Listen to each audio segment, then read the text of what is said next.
Not bad for a human, but I think we'll not be able to hold a candle to AI. It's less of a worry than it used to be, mostly due to taking more of a fatalistic attitude. It's not necessarily bad. It's definitely going to be outside of human control. Yeah, it's not necessarily bad. It's just outside of human control. I try to convince people to slow down AI, to regulate AI. This was futile. I tried for years. Nobody listened. I try to convince people to slow down AI, to regulate AI. This was futile. I tried for years. Nobody listened. A company is essentially a cybernetic collective of people and machines. That's what a company is. And then there's different levels of complexity in the way these companies are formed. Is there sort of like a collective AI in the Google search, where we're all sort of plugged in as like nodes on the network, like leaves on a big tree. We're all feeding this network without questions and answers. We're all collectively programming the AI. And Google, plus all the humans that connect to it, are one giant cybernetic collective. This is also true of Facebook and Twitter and Instagram and all these social networks. They're giant cybernetic collectives. I try to convince people to slow down AI, to regulate AI. This was futile. I tried for years. Nobody listened. I try to convince people to slow down AI, to regulate AI. This was futile. I tried for years. Nobody listened. It feels like we are the biological bootloader for AI. Effectively, we are building it. And then we're building progressively greater intelligence.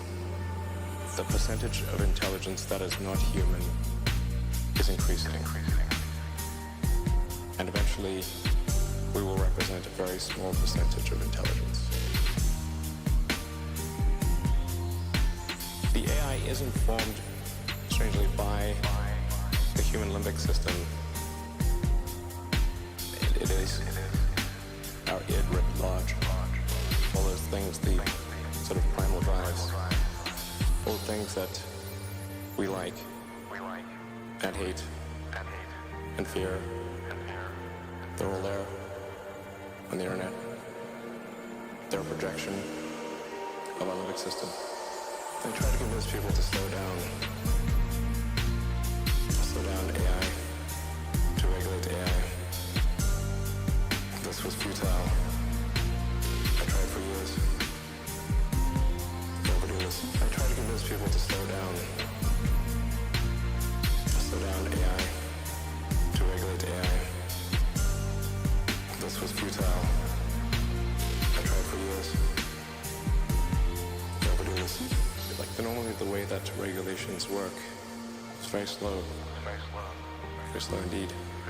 If you look at, say, automotive regulations, how long did it take for seatbelts to be required? The auto industry fought seatbelts, I think, for more than a decade.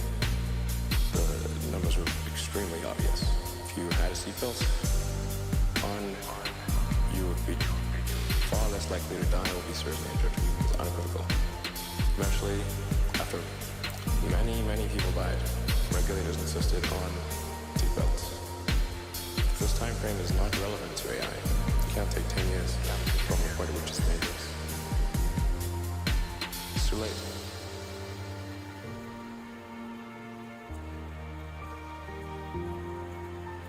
It's too late.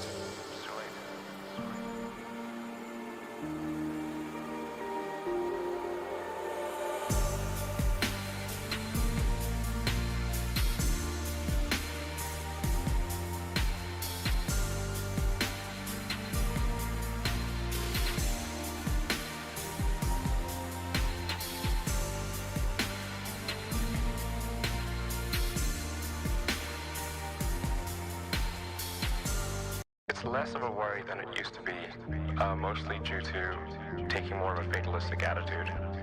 It's not necessarily bad. It's definitely going to be outside of human control. Yeah, it's not necessarily bad. It's just outside of human control. I try to convince people to slow down AI, to regulate AI. This was futile. I tried for years. Nobody listened. I try to convince people to slow down AI, to regulate AI. This was futile. I tried for years. Nobody listened. A company is essentially a cybernetic collective of people and machines. That's what a company is. And then there's different levels of complexity in the way these companies are formed. Is there sort of like a collective AI in the Google search, where we're all sort of plugged in as like nodes on the network, like leaves on a big tree. We're all feeding this network without questions and answers. We're all collectively programming the AI. And Google, plus all the humans that connect to it, are one giant cybernetic collective. This is also true of Facebook. We are live, sir. All right. Welcome to PBF with Disgruntled Docs. We've got Cyprian joining us. Lucky is joining us too, back from the dead. And R10 here. So today we're really pleased though to have Cyprian joining us. He's been making the rounds on a few different places. Maybe some people may know him from his own. He's got Cyprianus on Twitter. He's also part of the Royal Path. That's with Father Turbo, and then another guy from the church, Andrew, there, which is something definitely to check out. We've got links to some of his stuff up on the video itself. But I think first I'd like to start out too, because I know there's some people in the audience familiar with Cyprian a bit, but if you wouldn't mind, just give us your elevator pitch, your story, your background. Yeah, I don't. That's always a weird one. So I think I first started living my life in public. I was on a TV show for 6 seasons that was on Showtime, and didn't really during that time. Although I mean it's interesting and the content is really interesting. I didn't really like profess any sort of like my sort of political or spiritual, any ideas about that until after the show was done. Then started a podcast that gained some notoriety in kind of the libertarian space. We would do news, and then we'd interview various different people, and we had some relatively high profile guests on that, and people that have turned out to be interesting as the years have gone on. That was like 2016, 2017, 2018, and then I don't know, I just kept kind of talking and expressing my views, and so yeah, over the last several years, I met Father Turbo, became Orthodox, and so I mean that's basically it. I'm just a guy who's got a social media accounts, and just every once in a while says my views, and some of the things that I've predicted have turned out to come true, and so I guess people want to talk to me about those things. That's it, I guess. Well, I think one of the things that's interesting, and I've got there's a bit of a parallel. I mean, I was not public, but my life, I wasn't living the best of life, kind of nihilistic, but I got into, in trying to root some things out for myself, I got into a lot of the hallucinogens. And I was exploring those. Now, for me, it was much more in the mushrooms because I was growing them on my own. I didn't really go down the ayahuasca path. But when you're talking about this time frame after, was it during the show that you started that path, or was that after you were on the show? Oh no, that was long before I was on the show. My first time doing I think, what was the first thing that I did? The first thing I did was acid, LSD, and Yeah. I was 15. Dude, So that was the first time I did acid too. yeah. So I was raised in, I mean, the context is kind of important because it leads into the ayahuasca. So I was raised in San Bernardino County. I'm from San Bernardino, which, if people know this, in Southern California, it's like the largest county, and by area. The reason why it's the largest is it's basically, it encompasses a lot of the Mojave Desert on the California side. And so at that time, this is early to mid 90s, what the sort of scene or subculture or whatever that ended up becoming like Burning Man at the time was just a series of groups, various different groups doing full moon parties in the Mojave Desert.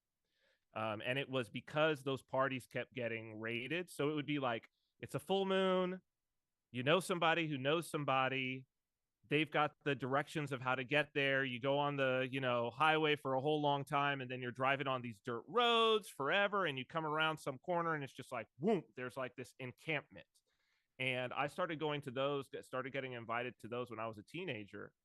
And the whole psychedelic aspect was there, but it was within the context of a spiritual experience. So it wasn't just like, oh, we're going to get high and go do this thing. It was very much, and I mean, if you take, people know Burning Man.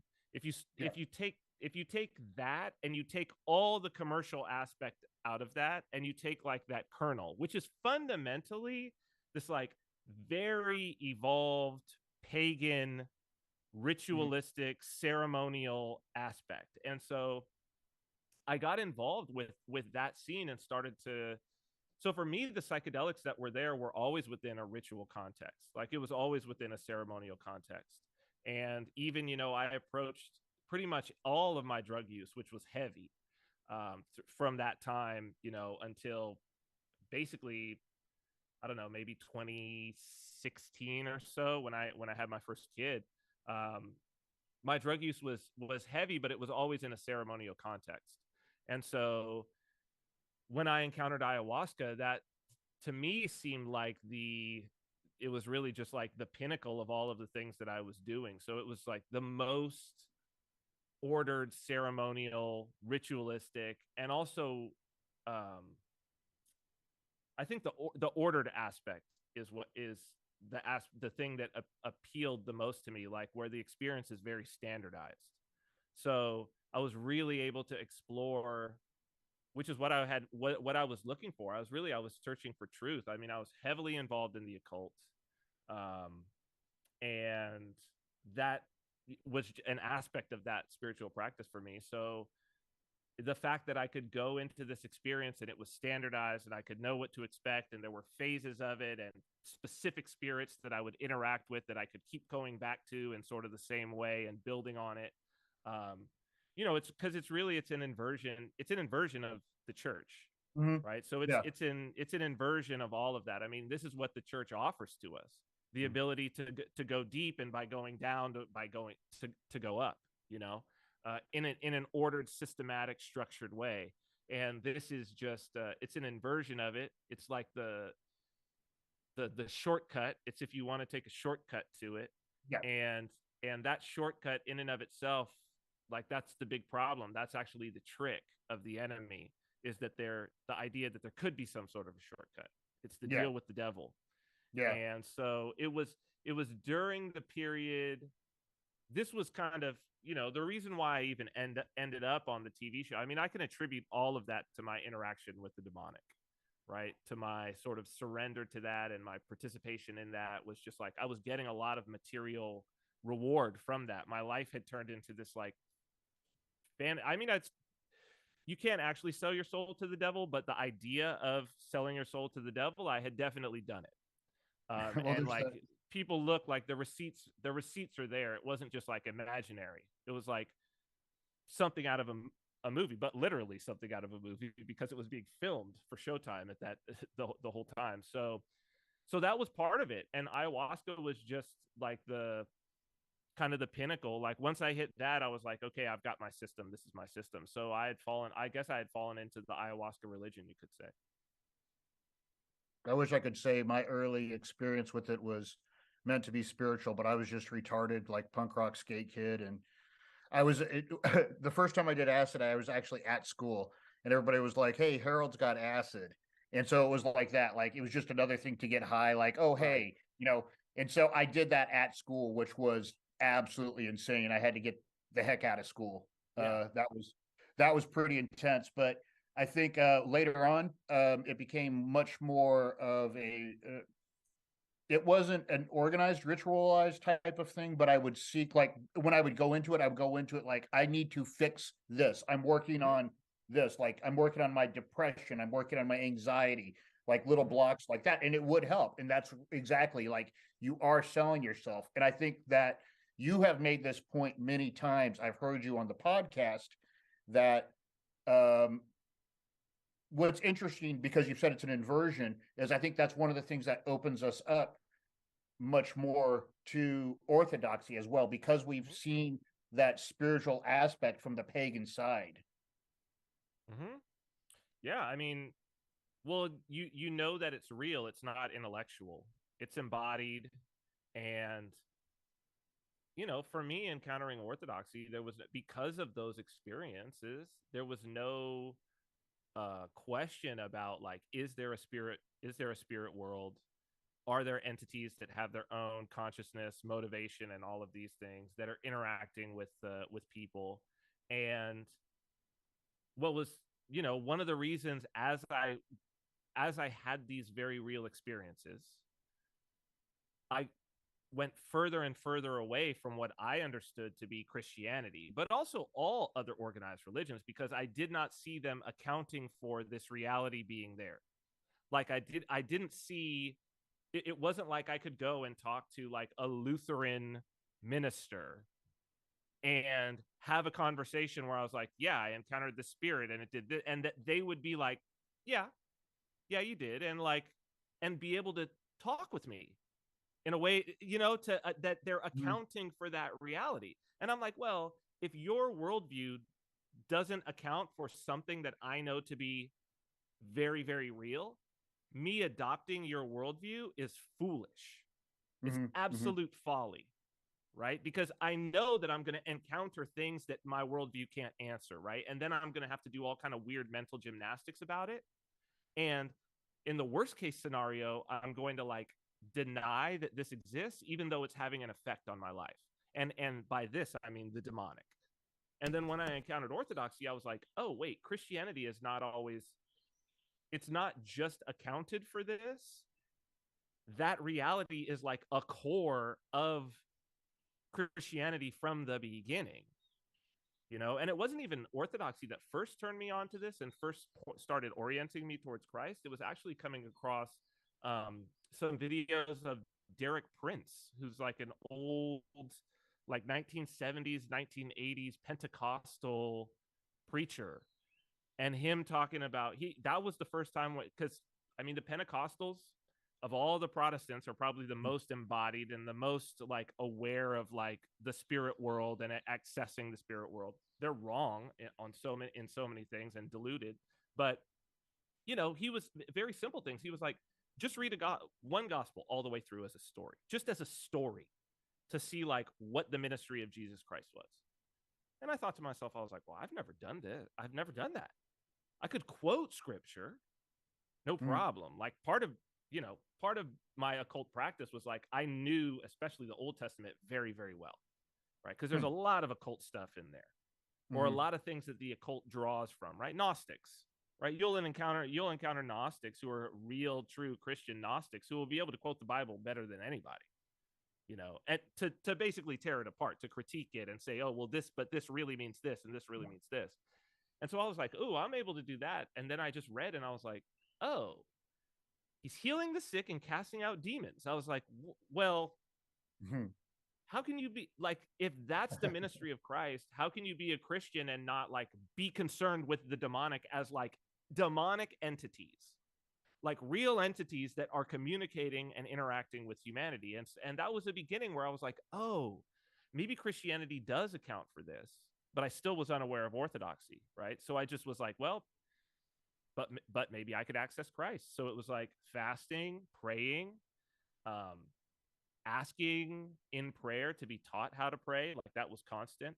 And that I can see the direct line. It wasn't even very long that there's a direct line from that to, you know, meeting Father Turbo and being catechized and becoming Orthodox. So it's like, that's, for me, that's been a time and time and time again, all of these things that I understood, the principles that that I had come to understand in my, you know, journey through the occult, very much, you know, once they were flipped in a righteous manner and reoriented, it was like, oh, I know that, you know what I mean? Like I knew what prayer was, like the idea of hesychasm and what was going on there. I was like, yeah, I'm in. Like I get it. Like I get it. Icons, you know what I mean? What's going on there? What's the interaction like? I was like, I get it. These sorts of principles, and it's like, you know, I got it enough to bootstrap myself to be like, okay, I could get involved. But then I realized like, oh, but this is the real deal. This is the fullness, right? So you can't really fully get it. You just go deep into it. But and I think that's one of the reasons why, you know, Father Turbo in before my baptism said, yeah, you're going to be Cyprian, for Saint Cyprian of Antioch, you know, because that's his story. It's a sorcerer, and then, you know, when he realizes that, oh, actually Christ, that's the best technology, is the best spiritual technology is Christianity. Then it was like, you know, the learning curve was like whoop for him, because he already had all the tools. He just needed to. He was already playing in the league. He switched teams, you know. So, and you would understand that in the military, right? It's not like, you know, and my you know, my brother, he was a Marine. Then he became a private military contractor. He does executive security for big, like, billionaires now. But it's like, you don't need to relearn everything just because you're going to go and play for another team, right? If you become a mercenary and you start fighting against the guys who you were on their side before, it's not like you need to relearn all of the skills that you had, right? It's just like, well, no, now I'm fighting against the other guys now, but it's the same set of principles, you know? You don't have to relearn how to shoot. You don't have to relearn how to march. You don't have to relearn how to take a good position, like none of those things. So I think that's very helpful. And what I find is that so many people who are converting to Orthodoxy within, like, let's say the last 5 years have a similar story about experience with psychedelics. So many of them. Yeah, and it's actually funny that you kind of mentioned that, because even just like for me, I was like, it was before I was in the military, and I had an experience. I think we talked with DPH like a while back, R10 and I, and it was one of those like seeing like demons in real life, like in a dream while you're hallucinating, and then it actually happens later on. And then I was Christian during that time, but like I was like evangelical or whatever, and like even like you were saying, it's like they talk about it, but it's not in the correct, proper context of it. So it takes away from that Christianity experience. And it's like, how do I deal with this when you're not given the proper tools? And then now that it's like finally coming to the church, it's like, okay, now seeing things in their proper context, how to deal with things and have all these things in order. So if you do encounter these things, there are these guidelines, well, not guidelines, but kind of like you have the saints, like, for example, and you have your spiritual father and your priest. So that way they can kind of help you along those lines. And even the military is kind of very similar. Hey, weird stuff happens. Let's go to instruction. Let's go down this stuff. So it makes it super easy, but it's still so difficult because it's like, hey, the guidelines are there. This is kind of the generalities. We have our traditions, and you go to another thing that's heavy traditional that's there for a good thing. And that's one thing I always see people kind of, it's funny that they complain, but it's like, my brother in Christ, you're literally living in a heavy tradition set with guidelines and rules to keep you safe. Well, we as a culture, tradition has been, you know, it's novelty over tradition. People want novelty over tradition, and it's it's market driven, of course. I mean, we're in a consumer economy, so you have to build things that are novel. So there's always the latest model of something, right? Oh, well, no, you got to have the latest model. They wouldn't just keep making the same car year after year after year, right? It's got to be, oh, now it's the 2023 model. Now it's the 24. Now it's the 25. Oh, look at the changes that we made. Look, there's something new. We're doing new things. We're bringing back the Bronco. That's what I'm saying. Well, and then you have the reboots because they've actually run out of, when you start doing that and everything's got to be novel, there's no real space for creativity. So you just bring back, oh, well, people forgot about this, so let's just bring it back, and they'll reboot movies and they'll reboot TV shows, and every song that's on the radio that's on the top of the charts is just a remake of a song from the 80s or 90s or 2000s, because people have just forgotten. And they're really bad remakes too, and they're just pulling almost the exact same music and just somebody else singing over the top of it. And when you get into that point, then the value hierarchy is such that people say, well, tradition doesn't sell, right? That's the idea. It doesn't, not in a consumer-based economy. Mhm. But what is the cause of this, I would ask? Maybe more accurately stated, as a consumer-based society, you see a lot of appeal to the individual. And traditions really don't hold very well. They don't hold a good lifeline without a collective society. Outside of some sort of collectivist society, traditions fall by the wayside in pursuit of the individual's goals, dreams, desires, wants, wills, whatever, what have you. And because of that, I believe that the consumeristic society we live in is inherently nihilistic. That is to say that the individual places himself above Christ, above the spiritual realm, and therefore ignores it often in pursuit of these inherently nihilistic things, material goods, worldly goods, what have you. So to that end, is it a necessary condition for such an economy to become individualistic?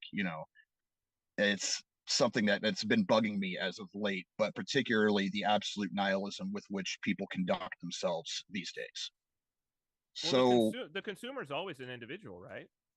Always. Like what they're appealing to is always an individual, even if the consumer is buying on behalf of like if you're in sales, any good salesman will tell you you're always selling to an individual, right? So like, even if you're selling to a company, it's always like, yeah, but who does the purchasing decisions there? And then you craft your pitch to whoever does the purchasing decisions, right? You don't sell to the company, you have to sell to the individual. And that necessarily forces everything into that frame. And so therefore it becomes the death of tradition itself in a lot of ways. That's the de facto result for all practical purposes. Well, because and this is all like logical progression. So if you just sat and you're just like, okay, we've got this system that does, here are the incentives, what does it logically progress to? It will logically progress to nihilism. Well, it'll logically progress to the demonic. And the reason why it'll logically progress to the demonic is because it's all about you getting what you want. And the evolution of what it is that you want through tradition, the idea is that we're going to come to be saved, right? Now, maybe there's someone who is like on a fast track to that, and as a child they just go from child saved, and these would be like Saint Gabriel of Georgia, Saint Matrona of Moscow, right? To where there's these stories of them as children and they're like saints already. They're saint children, right? Saint Benedict might be an example of that as well. So but that's not most people. We have our childhood, and then we're gonna fall in. We're gonna, like, the fallenness is really gonna hit, and then we're gonna have to like come back. Hopefully, we've been given some sort of a basis in our youth by our parents, but like there is an expectation that like, okay, we're gonna fall off, and then we're gonna have to come back and be saved in our own free will as adults, whether we were cradle or not, right? Some people it's much less. But everybody's got the temptation, because there's no temptation without virtue, and we're going to fall into it. And if you look at where is our consumer society focused, 18 to 34 demographic. Right. That's where it's focused. And so it's like, well, let's give them what they want. Well, the problem is that what they want is fallen. What they want is fallen. And the feedback loop of that, you know, like to get into Rene Girard, it's like, well, maybe they didn't know they wanted it until they saw it in an advertisement. Right. Maybe they didn't know they wanted it until their favorite music or TV star, they saw them wearing those shoes, so then they want to have the shoes. And it's like, that's the feedback loop of Girardian triangular desire.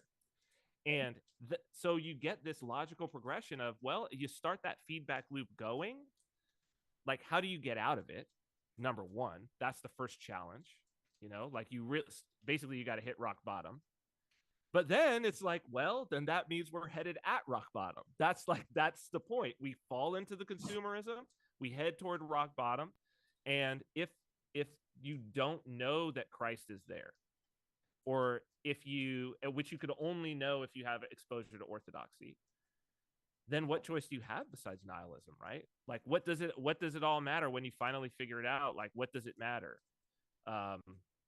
And that's the reason why, you know, any person who's going to be saved in any way, there's going to be some manifestation of Christ, even if it's weak, right? So even the 12-step, you know, Alcoholics Anonymous or whatever, you look at that and it's like, well, Christ is in there, at least a glimmer of it.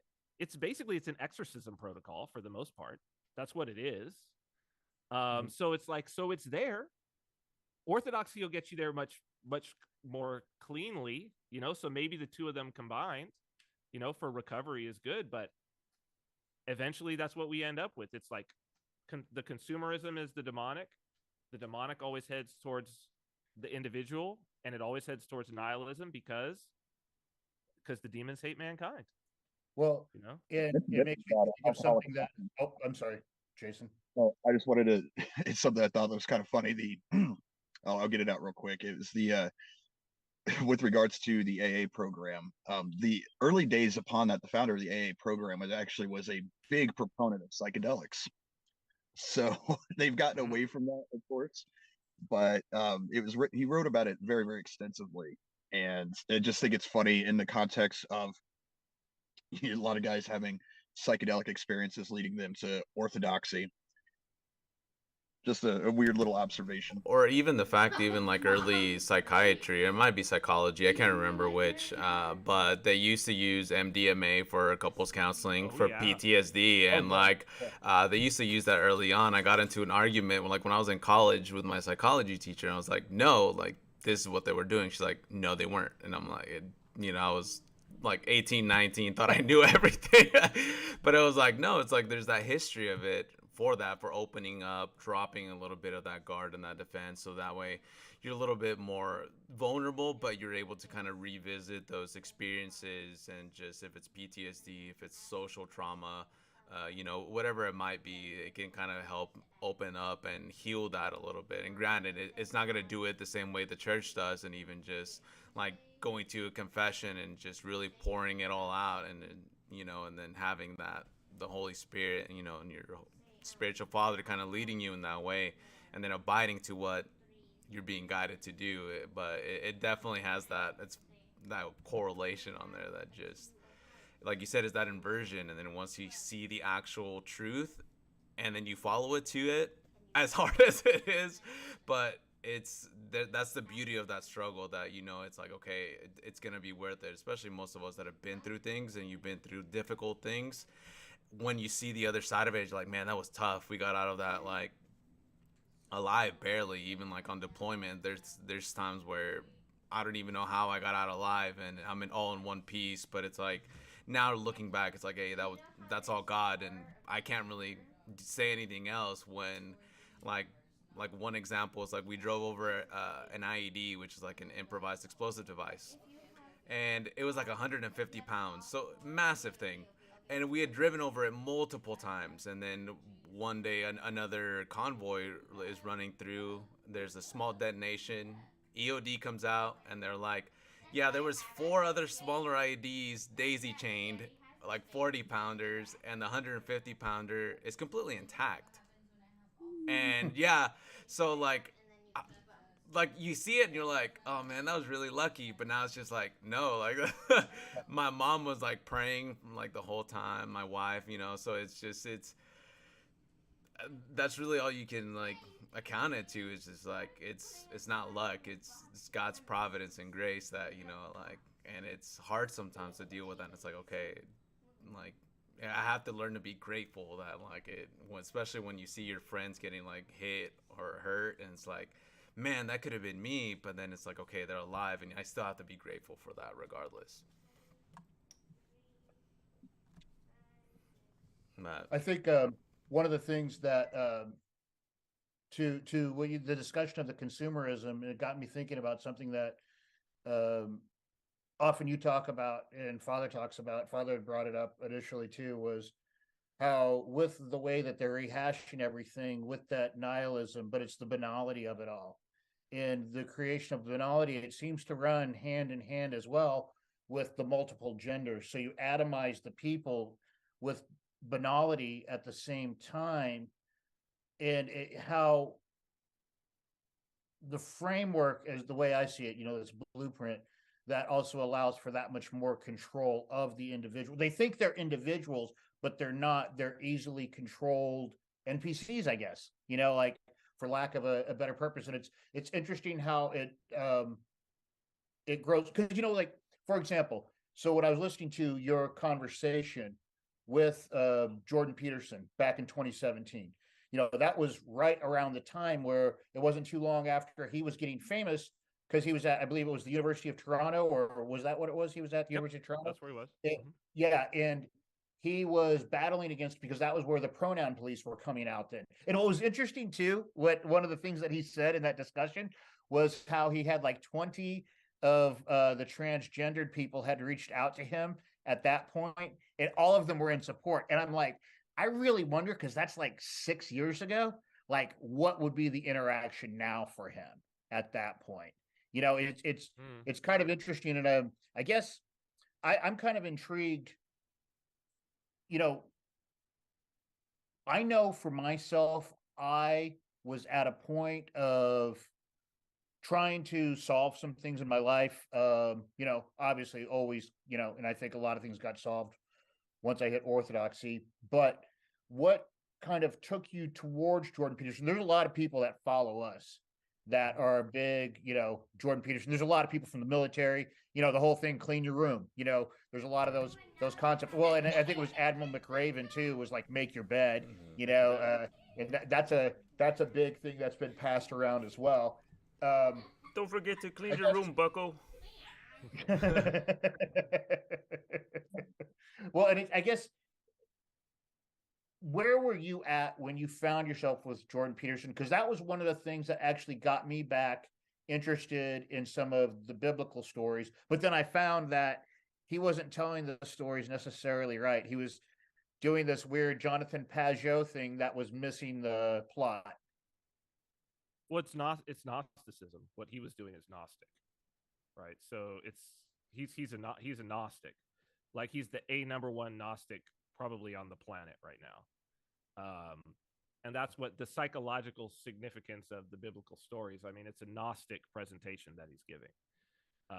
So Christian, I would we even call it Christian? Not maybe Christian Gnostic. I mean, it's because it's got the Old Testament. He's only going through the Old Testament, which you notice he only goes through the Old Testament.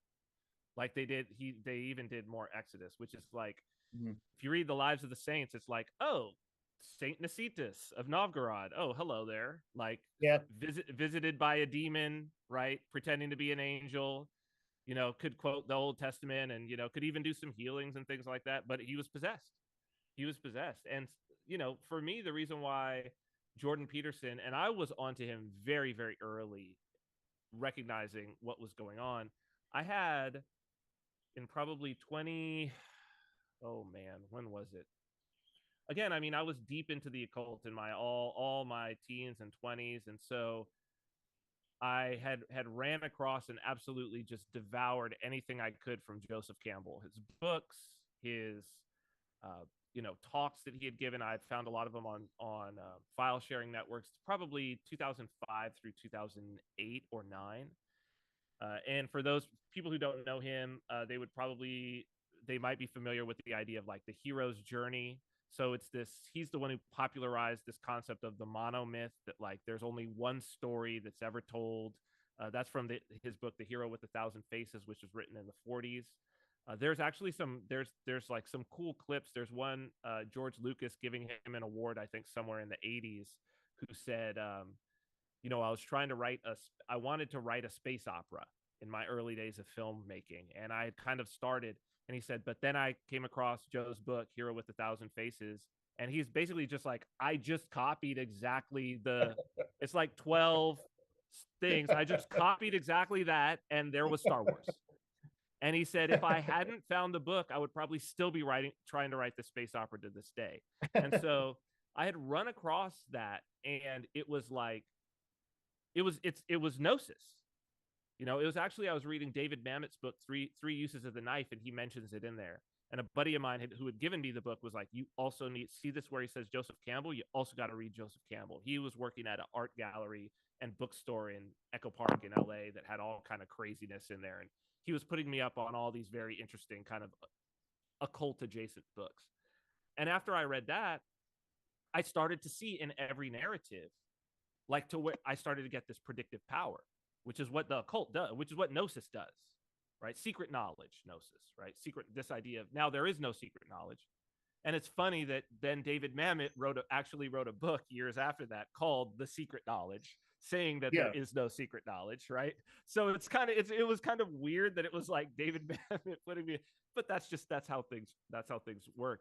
So when I encountered Joseph Campbell and what he was talking about, what I saw, so again, this is like I'm encountering Joseph Campbell in 2016, after I had been on TV making these narratives with all of this occult, like I was actively putting like occult underpinning in all of the things that I was doing in front of the camera, from what I was wearing to, I'm doing so much crazy symbolism to hand gestures that I'm everything, right? And it's, really? Oh yeah, you're doing the hand gestures too. Oh yeah, eyes to see and ears to hear, right? But part of it is, it's like that's part of the process, and the rewards that I got for that was serious, like serious rewards. Okay. The rest of my co-stars, their lives were destroyed by doing the show. Okay, mine, it was just like a blip. So I'm interested in that, if you would tell, because that's one of those things that I've heard about, and I don't have any experience with that. But can you give examples, or as much as, obviously you don't have to go far in depth, but I'm curious to see, like, because you did A, you got B kind of thing, because you hear about these types of things all the time, and you see the photos of people, whether it's, the eye, the different types of things with the eyes, Well, it doesn't work like that. It's like an inversion of grace, right? So when we're in a state of grace, it's not like quid pro quo, like a mercenary type of situation. That's not how it works, right? When we're in a state of grace, then the nature of reality, okay, let's start with this, right? For anything that could happen, there's probabilities of something happening, right? Yeah. There's probabilities. And it's in a small shift in probability of enough things makes a big thing for an individual.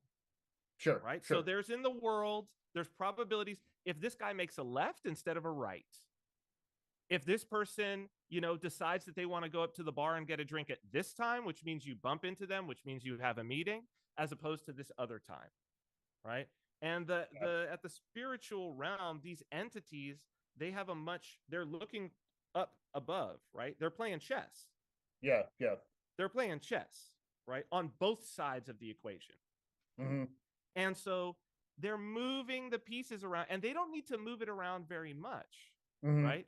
But it's like, how does a guy who is not an actor, has never auditioned for anything, has no headshots, has nothing, all of a sudden just gets a call where it's like, hey, you're on this TV show, don't say no. Right? That it's just like all of these, And so it was like my life was that. And it was that as long as I kept acting in the service of the demonic. And one of the ways of acting in the service of the demonic is to acknowledge that. I mean, in the same way that, in the same way that I'm wearing this cross, right? That it's like the same way that you're wearing a cross, right? That's not for exactly. We're not doing it just as like there's real power there. It actually has a meaning, and it actually it actually allows us to move that much closer and orient toward grace. And when we have grace, then things change in subtle but powerful ways. Even down to we're talking about the IED doesn't explode. Yeah. Mhm. Right? Like it's that. And so this is real. We know that as we're Orthodox, we know that this is real. And so it's like, it's real on the other side too. Okay. So I wasn't wearing crosses. I was wearing inverted crosses, right? I was wearing, I'm not going to get into all of the different symbols. No. But what I'm, and we color, don't have to give the recipe. No, and color combinations and the way that you move and the way that you say things and respond to certain important things that are being said and who you're bringing around and where you're going at what time, right? And how you're interacting with people and where you're trying to direct people to and things that you're trying to get them to say or to believe. And it's just like, it's an inversion of what we do as Orthodox people. Right. And so, and what you're doing too with the entities and everything like that, it's like they nudge it along. So it's like you're saying, there's that moment where you meet somebody at the bar, and then maybe you're seeing somebody at the restaurant. Like there's those situations occur that wouldn't have occurred if you hadn't given them their due. Mm-hmm. And so you're leading a charmed life. So basically, what you might say is like the inversion of grace is what we would call charmed. It's funny, that TV show makes me think of that. Well, that's exactly what it is, man. Yeah, that's exactly what it is. So, listening to this, in your experience with, limited though it may be, with doing TV production stuff like that, being on this show, the things that you're describing, to what degree are they prevalent? And I can't imagine that it's going to be an overt thing, but somehow somebody might nudge or say, hey, or here's a nod of an approval for this symbolism or whatever. How prevalent do you think that symbolism is, and to what degree are people rewarded for participating in it? Well, you're rewarded by the demons. You're not rewarded by the industry. So I think there's a big problem, like what's been represented as happening in the entertainment industry is like, they say like, oh, well, here's the industry, and there's like this cabal of people within the industry, and they're like doing this thing, and they're like greenlighting this guy or not this guy, and there's like this organized, because they're materialists, right? Right. But Ephesians 6:12, right? Mm-hmm. For we wrestle not against flesh and blood, but against principalities, against powers. And so it's like, it's actually the medium itself. The demons want that medium. Like because it's mass media, right? It's like they want it. And so anybody who will act in service of them, whether knowingly or unknowingly, will have the charmed life happen such that they wind up in front of or behind the camera. Right. And it's like, if it goes on long enough, the difference between this person getting picked for a role and this person getting picked for a role, and that either one of them, it's going to be their big break. It could be something as easy as this person's car breaks down at this time, or somebody throws something somebody threw some glass on the ground when they were drinking the night before, and as they back their car out of their apartment building, they run over the glass and they puncture their tire, and so they don't get to the audition and they don't get the role. Right? Yeah. Or somebody is introduced to someone, and then they run into somebody at the right time, and they're like, "Hey, you need a camera guy for a shoot, don't you?" Or somebody gets sick because they ate some shrimp at a restaurant the night before, and the guy who was the cook was pissed off and didn't wash his hands coming out of the bathroom because he had gotten into a fight with his wife. You know what I mean? It's like these types of things that when the demons are active, just the same way that when the Holy Spirit is active in the church, we've all experienced it. The Holy Spirit, you get into the church and then you're like, yo, the set of coincidences of this, and you're like, it can't be coincidence. That can't be coincidence. But we forget that it's like, again, it's two sides fighting in the war. Just because Christ has tanks doesn't mean that the other side doesn't have tanks. They've got them too. So you get the coincidences when you play for the other team too, because that's how they fight the battles. And so it's just like they're after that. So over this amount of time, yeah, pretty much everybody that rises to a certain level is playing for the demons in that medium. Because you can't rise to that. The demons will stop you from rising to that level if you're not playing for them, either wittingly or unwittingly. I'm curious. You talked about that, and I've heard your story about when Father Turbo first came over there to Saipan and visited you, and then with the Russian priest. I hadn't heard until recently. I think it may actually been when you were talking with DPH, and just what the priest, how he responded to that. Would you mind? Because I don't want to butcher the story because I'm horrible at retelling it. I'm not. Yeah. Well, so yeah, even how I met Father Turbo was one of those. It's just everything since approaching Orthodoxy for me has been that. And I think I know that I'm being given that blessing because on the other side, I had seen it happen in such a real way. Right. So it's like Christ has showed me the level of his power by like doing it so much better. And with like in such a less probable way to where it's just like, I can do anything, dude. You know what I mean? So the idea that I would come to Saipan where there is no Orthodoxy, that's like an ocean away from the nearest Orthodox parish, and this would be where I was baptized, makes no sense, right? Having known no Orthodoxy coming here, except for the fact that my wife and my children are Orthodox, right? So I have a Russian Orthodox wife. My children are baptized Orthodox from 6 months, but to me, I was not pursuing Orthodoxy, and my wife was not pushing me into it either. It happened in a completely, seemingly outside way. She had no hand in it or whatever.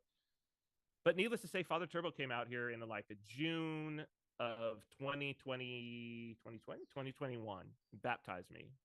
He and my godfather, who's a reader at your parish, came out, and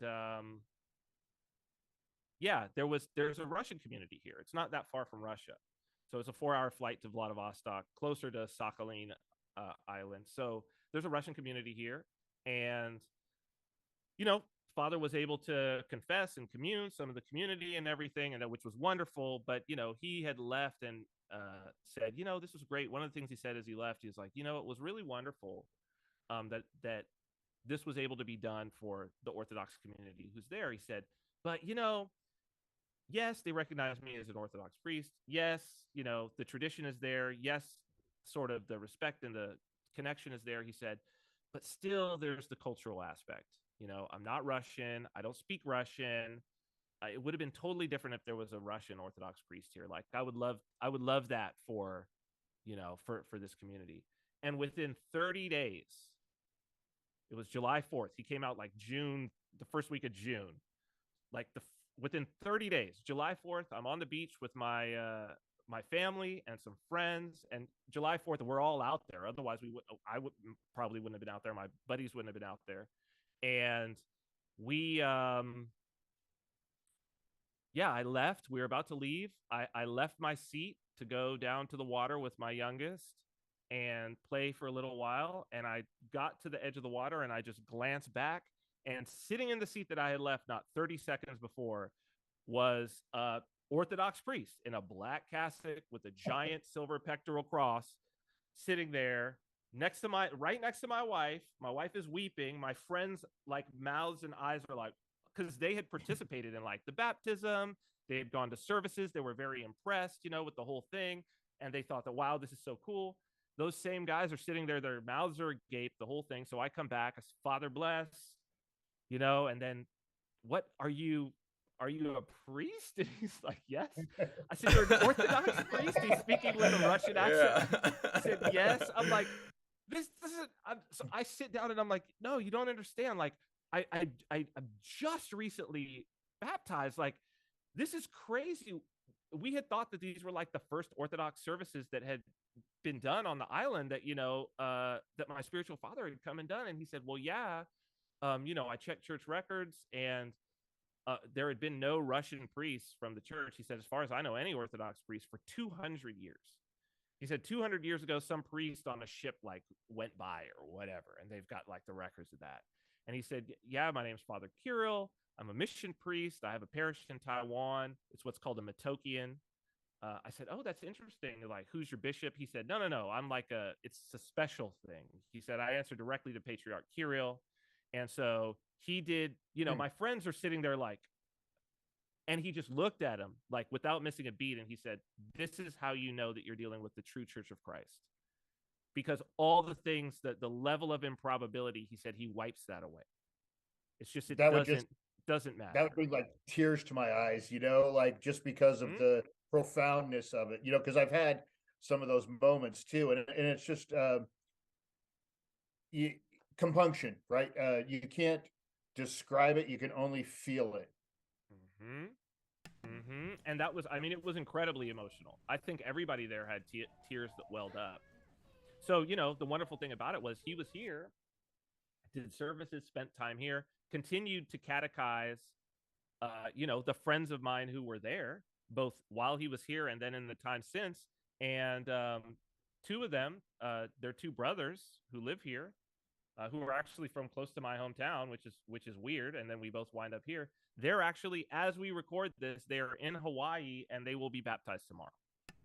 Glory to God. Yeah. So that's the fruition of that story. That's the completion. Do you know if that's the church in Hawaii where the Ivory icon is? That's exactly where they're. That's exactly where they are. That's intense so too.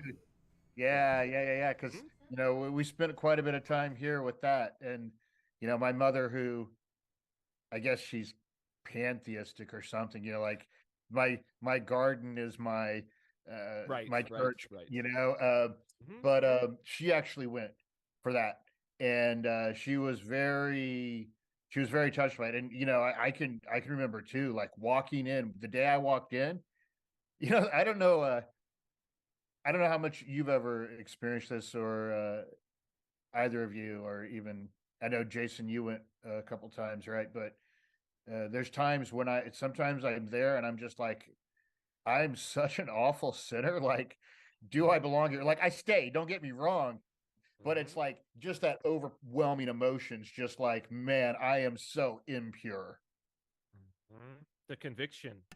Yeah, that conviction is like, which is another thing that has told me in this journey how real it is, because it was something that the demons are the reverse. Right? Yeah. Like they tell you how great you are. Yeah. And if you question, it's like, no, but believe in yourself. You're awesome. Like all of this. And it's like, nah. The truth of the matter is, looking back on all of those things, it's like, wow, all that leads to destruction. All that leads to destruction. Yeah. All pride, all of it, Yeah. And it's just, humility is, again, it's one of those things that's just so real, and you can't have it unless you are being convicted in that way. And the conviction is like a real thing. It's not coming from inside of you.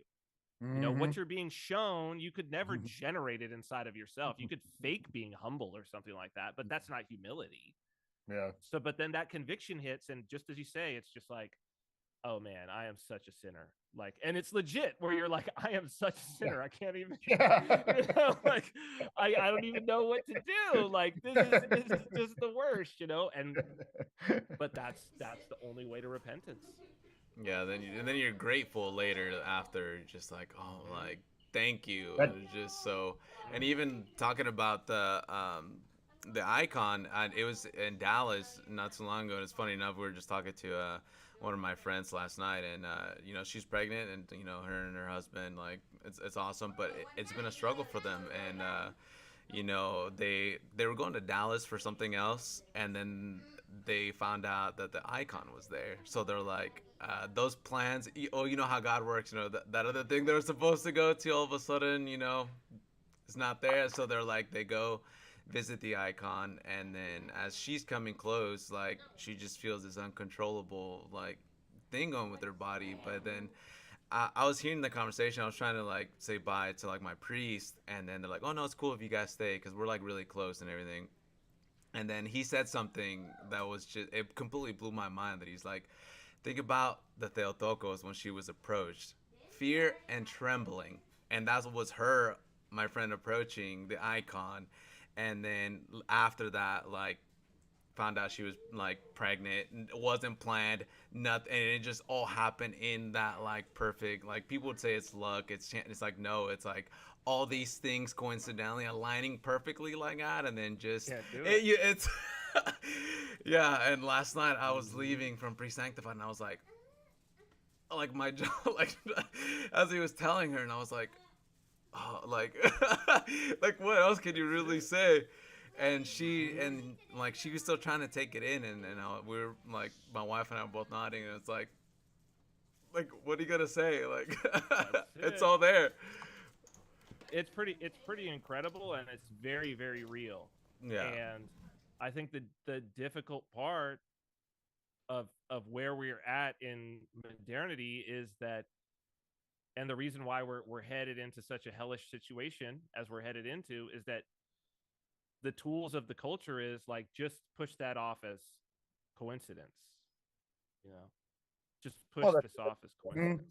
That begs an interesting questioning, harkening back to this multiple branching tree structure of probability. And as you were saying earlier, how certain people are rewarded for participating, being unknowingly or knowingly. How do you explain then? Of course, obviously, in the context of how you would explain it, you get somebody on the opposite extreme, somebody like Elon Musk, right? Wow, what set of coincidences must have aligned such that he is in the position that he is in currently? And it's an interesting one, because a lot of people lacking male guidance or anything like that tend to fanboy over him. He has electric cars. He recreated the scene from Heavy Metal, by launching a car into space with an astronaut suit and all of that. However, as cool as that is to, some part of my inner childhood that loved the movie Heavy Metal, it has led to a very, very interesting consolidation with respect to internet communication. Now, about a decade ago, I did an interview with NPR, and the nature of PBF is that we were heavily insistent upon, trolling and talking a lot of negative things about people in various institutions.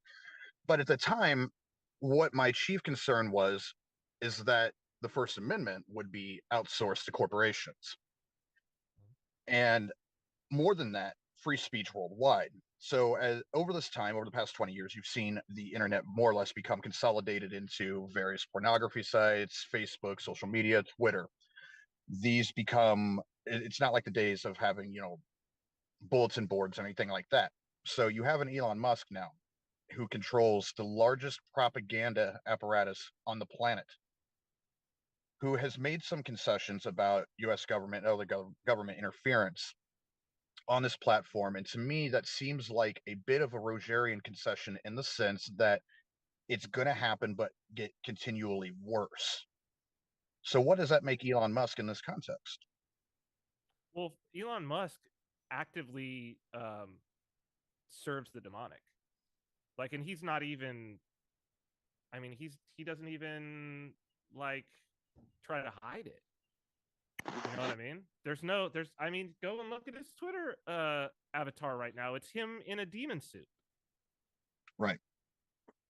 Like there's no, it's again, it's like It's an open powers, it's powers and principalities. We're not wrestling against flesh and blood. So the demons are happy when government is the best route for them to, be able to move things. They'll use governments. When TV is the best route, they'll use TV. When memes, social media and memes are the best route, they'll use those. Like they're equal opportunity about it, and just everything that Elon wants, it's materialism is demonic. The prince of this world is the name for the enemy, is the name for Satan. He's the prince of this world. And so Elon is the ultra materialist, while at the same time clearly being involved with the occult. Transhumanism, AI, this is all demonic. This is all the demons. And he's serving the demons, and look what he gets out of it. So and he's gonna get adulation from young men because it's the temptation. They have no defenses against that sort of temptation. What he's presenting to them, and the Faustian bargain that he's presenting to them, and the image that he puts out that they want to be. If you don't have Christ, where else would you turn? Like Elon Musk and Andrew Tate. Like if you're a Western man and you don't have Christ, I mean, it's a foregone conclusion that you would, because who else would there be?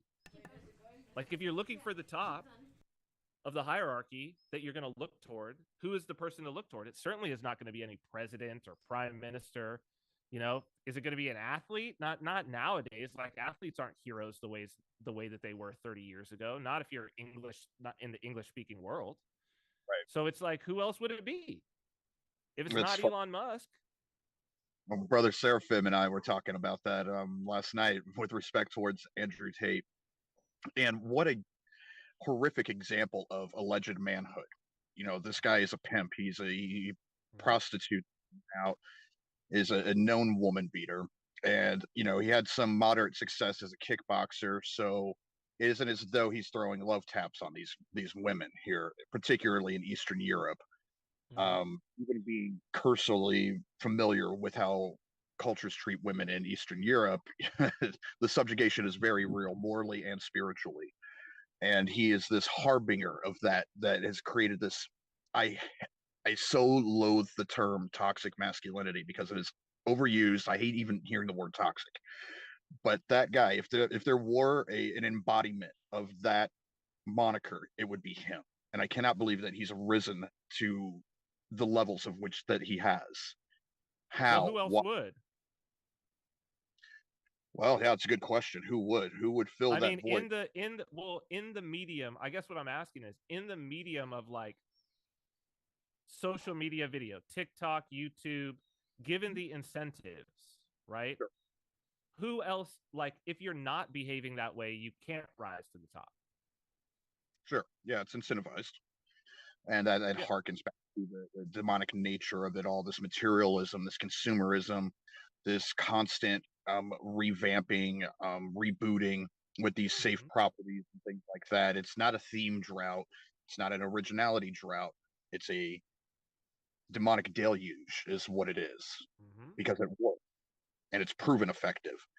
And the degree to which it is effective is, I don't know. We live in a very comfortable time. It's easy to be distracted these days with whether there's a transgender on a Bud Light can, as opposed to current war that's elevating right now to drastic proportions, or our incompetent federal government. And it's easy to take a libertarian approach towards this as well, to be kind of this enlightened centrist, I guess, that libertarian kind of personifies itself through. But I think there's something axiomatically wrong with that approach, that a lot of libertarians have, is that you assume the best in people. And you assume that there are no outside forces that can cajole you into doing absolutely horrific things, be it by circumstance, intentionally or not. So what is the solution? Christ. How do right? Apparently, apparently, psychedelics seem to go pretty well towards helping everybody here. Well, I would say if you're lucky, if you're oriented in the right way, right? Sure. So it's like if you don't know Christ, which if you don't know Orthodoxy, you don't know Christ. That's the first thing. Like whatever you think you know of Christ is wrong. And anybody who's a convert who has spent time in any of the other churches gets that immediately, right? That's why they're converted. That's why they're converts. Yep. Right? So, yeah. So man, I grew up in the Seventh-day Adventist church, and especially in the early '90s, the whole David Koresh thing, it wasn't a good look, I can assure you. And that's one of the things I enjoy most about Orthodoxy is that it doesn't have the brands of this consumeristic flavor of society towards it. It's not American McJesus. It's not showbiz on a stick. Okay, that's where you see a lot of Protestants at these days, and you get the televangelists, the Joel Osteens, and stuff like that, who are pure profiteers. They're misery profiteers, is what they are, by selling a bit of goods, along with tithing and everything else. So, to that end, Orthodoxy, hey, we're in full agreement there. I just had to get that out of my system real quick. I mean, it's ultimately, so the big trick, right, with all of that is that is the materialist bent. Right. Sure. And the lack of, and it's very difficult, even for Orthodox people who are in, and I think this is kind of the theme here, is it's like, and what I've said to people is the most difficult thing, but the answer to all of this is Ephesians 6:12. Read it and accept it as literal truth. Like, and really accept it as literal truth. Like to your bones. Because if you accept that as literal truth, like any discussion, like political discussion is like, well, it's not countries that are doing this. It's not politicians that are doing this. It's not corporations that are doing this. Well, already corporations are in Ephesians 6:12 because they are persons that have no body, right? They're power, they're principalities and powers. Right there, we in our own laws say, well, here's a legal person who has wants and needs and desires, who can sue you. You can sue them, and I'm like, well, can I talk to them? Can you bring them here so I can touch them? Oh, that's all codified in legal land. So we recognize it. So it's like if you just accept that, then everything else makes sense.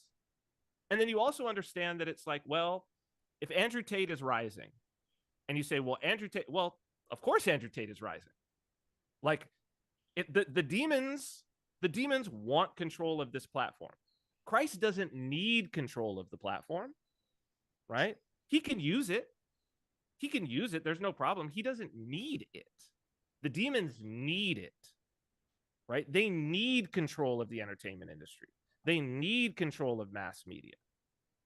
Because how else can they fight Christ? Well, not just that. It's like they offer that same temptation.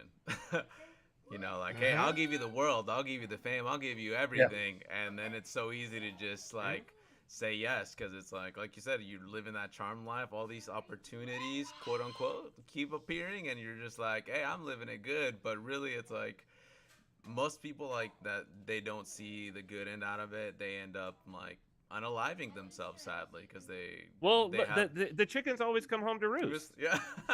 It's like how many, it's almost cliche to talk about like child stars and then their life is like destroyed, right? That it's like almost being a child star is it's almost guaranteed that it's a curse. Yeah. Right. But it's like, it's not just a child star. We see it in child stars because we can have a level of empathy for those people because they were children. But I'm saying that it happens to everyone unless you actively serve the demonic, because it's all short term, right? So all the demonic activity is all short term. So it's like, if you're not going to find Christ and repent, if you decide, if you're involved unwittingly, you're just cannon fodder. You're just what Lenin would call a useful idiot. You might get a little bit of a charmed life if you didn't realize you were dealing with the demons and you were a total material. This is the real danger of materialism. The real danger of materialism is like anything that you think is going good for you now in the materialist realm, you're going to be destroyed and you're not going to understand why you're destroyed. Because all your presuppositions about the world are wrong. And then if you're like, so if you become, so Andrew Tate, it's like, well, he's going to go down. He's going to be arrested. It's going to be terrible. His life is going to be destroyed. My own co-stars, right? I look at the rest of them. They're jacked up. Every single one of them. One of them is in prison right now for 27 years for murdering a woman with his bare hands because in the middle of a mushroom-fueled, like, he was other kind of like occult spiritual guy out of my co-stars, out of the 7 of them. He murdered, like a demon popped out of her in the middle of like a mushroom-filled ritual, and he murdered her in his house with his bare hands. Right? They found like, it's terrible. It's brutal. They found her teeth in her stomach. Right? So it's like he's doing 27 years. And they're like, well, you're of no longer of use to us at this point. So there you go. You know, one of the big discussions I've had with a number of people, and I think with both of you guys, I've talked about this at some point, because I really think too, you know, when you look at the never-ending war and us having been part of the military and things like that, you know, what they sold us and what was actually what the point of it was. But I think that our job was blood sacrifice. You know, you look at, we killed 1 million people in Iraq, how, you know, endless number of people in Afghanistan, you know, Syria, Yemen, you know, look at all North Africa, you know, the Arab Spring, if you will, Syria, all these places, and it's ongoing. And it's a bloodletting, and it has really damaged a lot of us, you know, and that's why a lot of guys that I know have turned to that because with the hallucinogens, because it has exercised them. Now, and this is something that I've told Father as well, you know, and you guys, you know, you back me up or you tell me I'm wrong, whatever. How many guys do you know that you'd be able to get them to take ayahuasca, but you wouldn't be able to get them into a church? Now, maybe after you get use ayahuasca, you might get them in the church. But most of these guys, because of the egos that have been reinforced in that whole type of thing, you know, they don't think they need that because they're attached to materialism, especially a lot of guys that have been in a lot of these types of roles and jobs like that. They have been able to experience so much more material wealth because of being in these positions and everything like that. Now, granted, they get back here, they're destroyed, you know, their family lives, so many things like that and everything as well, but they're still trying to get back to that material wealth. And that's heavily incentivized as well. I mean, hell, even within the military, you don't make any real money of note. I mean, a Lance Corporal at 3 years is making, you know, 28,000 a year, you know, but there's shiny ribbons. I got some V's on some stuff, you know, the Combat Valor Distinguishing Device, you know, and that's part of the incentivization as well. And I contracted for a while after getting out of the Marine Corps, and that is rewarded with straight blood money. Let's be honest. You know, on the majority of my contracts, I was making anywhere between $750 and $1,000 a day.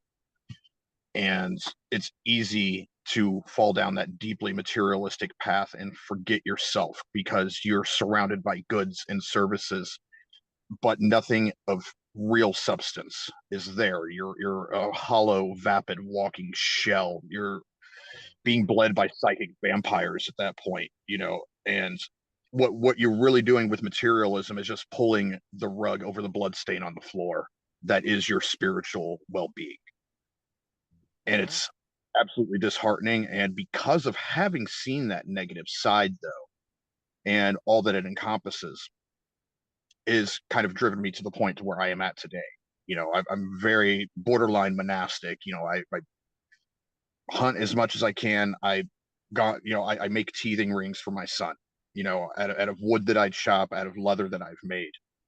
You know, it's how it is. I'm very much away from the whole materialistic aspect of it because it gives me no spiritual satisfaction at all.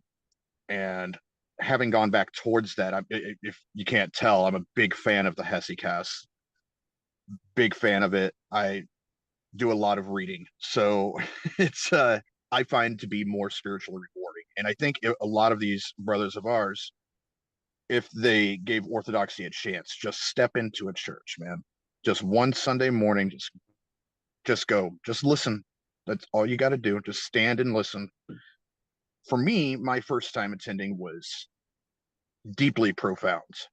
I mean, I was, having to wipe away tears because I didn't want to be embarrassed standing there next to Brother Seraphim.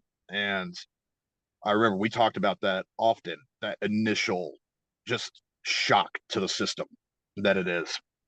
So, yeah, I don't know where I was going with this, man. I'm just kind of rambling. No, it ties in because it's like when you see the other side of it and you experience it real on, it's like when you actually come, like even how Cyprian was saying, you come to the other side, the fullness, the actual truth of it. You're like, you see how they both kind of correlate, and especially going from that military, being a contractor, and you see the death, and then later you come to realize, okay, it's all just, like you said, for money, and it's destroying me on the inside, my soul.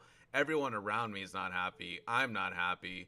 But then when you actually kind of look at the other end, it's like, okay, this is what things are supposed to be, and you come slowly but surely start taking away those old layers. And it's painful, but you feel so grateful afterwards, shedding, and like you're kind of sad that you experienced the old, but you're kind of grateful at the same time because it kind of led you to the path of like being home. And like you said, you step in that first day into that church, and yeah, it hits you like nothing else, and it's this weird feeling of like, I'm home. I don't know how, but I'm there. Yeah. What I think too that it goes to show there's actual redemption, because the demons will make you think that. I mean, look how many guys we all know we've lost. I mean, it still happens every day. And I mean that's part of the reason why I got into the hallucinogens, simply because I was trying to find a way. How could we fix some of this? How could we fix some of this PTSD? I was looking for that. It was weed at first, then it was the hallucinogens and everything like that. But at the same time, too, I know that wasn't totally resolving it. But that's the thing. You can actually be redeemed. And the lies are going to be told to you. The logos me, the demons, they're going to tell you that no, you've got to keep focusing on this material. Get more than the other guy. Get that hot woman, do all these things like that. And that's what's really going to satisfy you. And that's just that rat race. That's just more destruction to your soul. And it's super empty.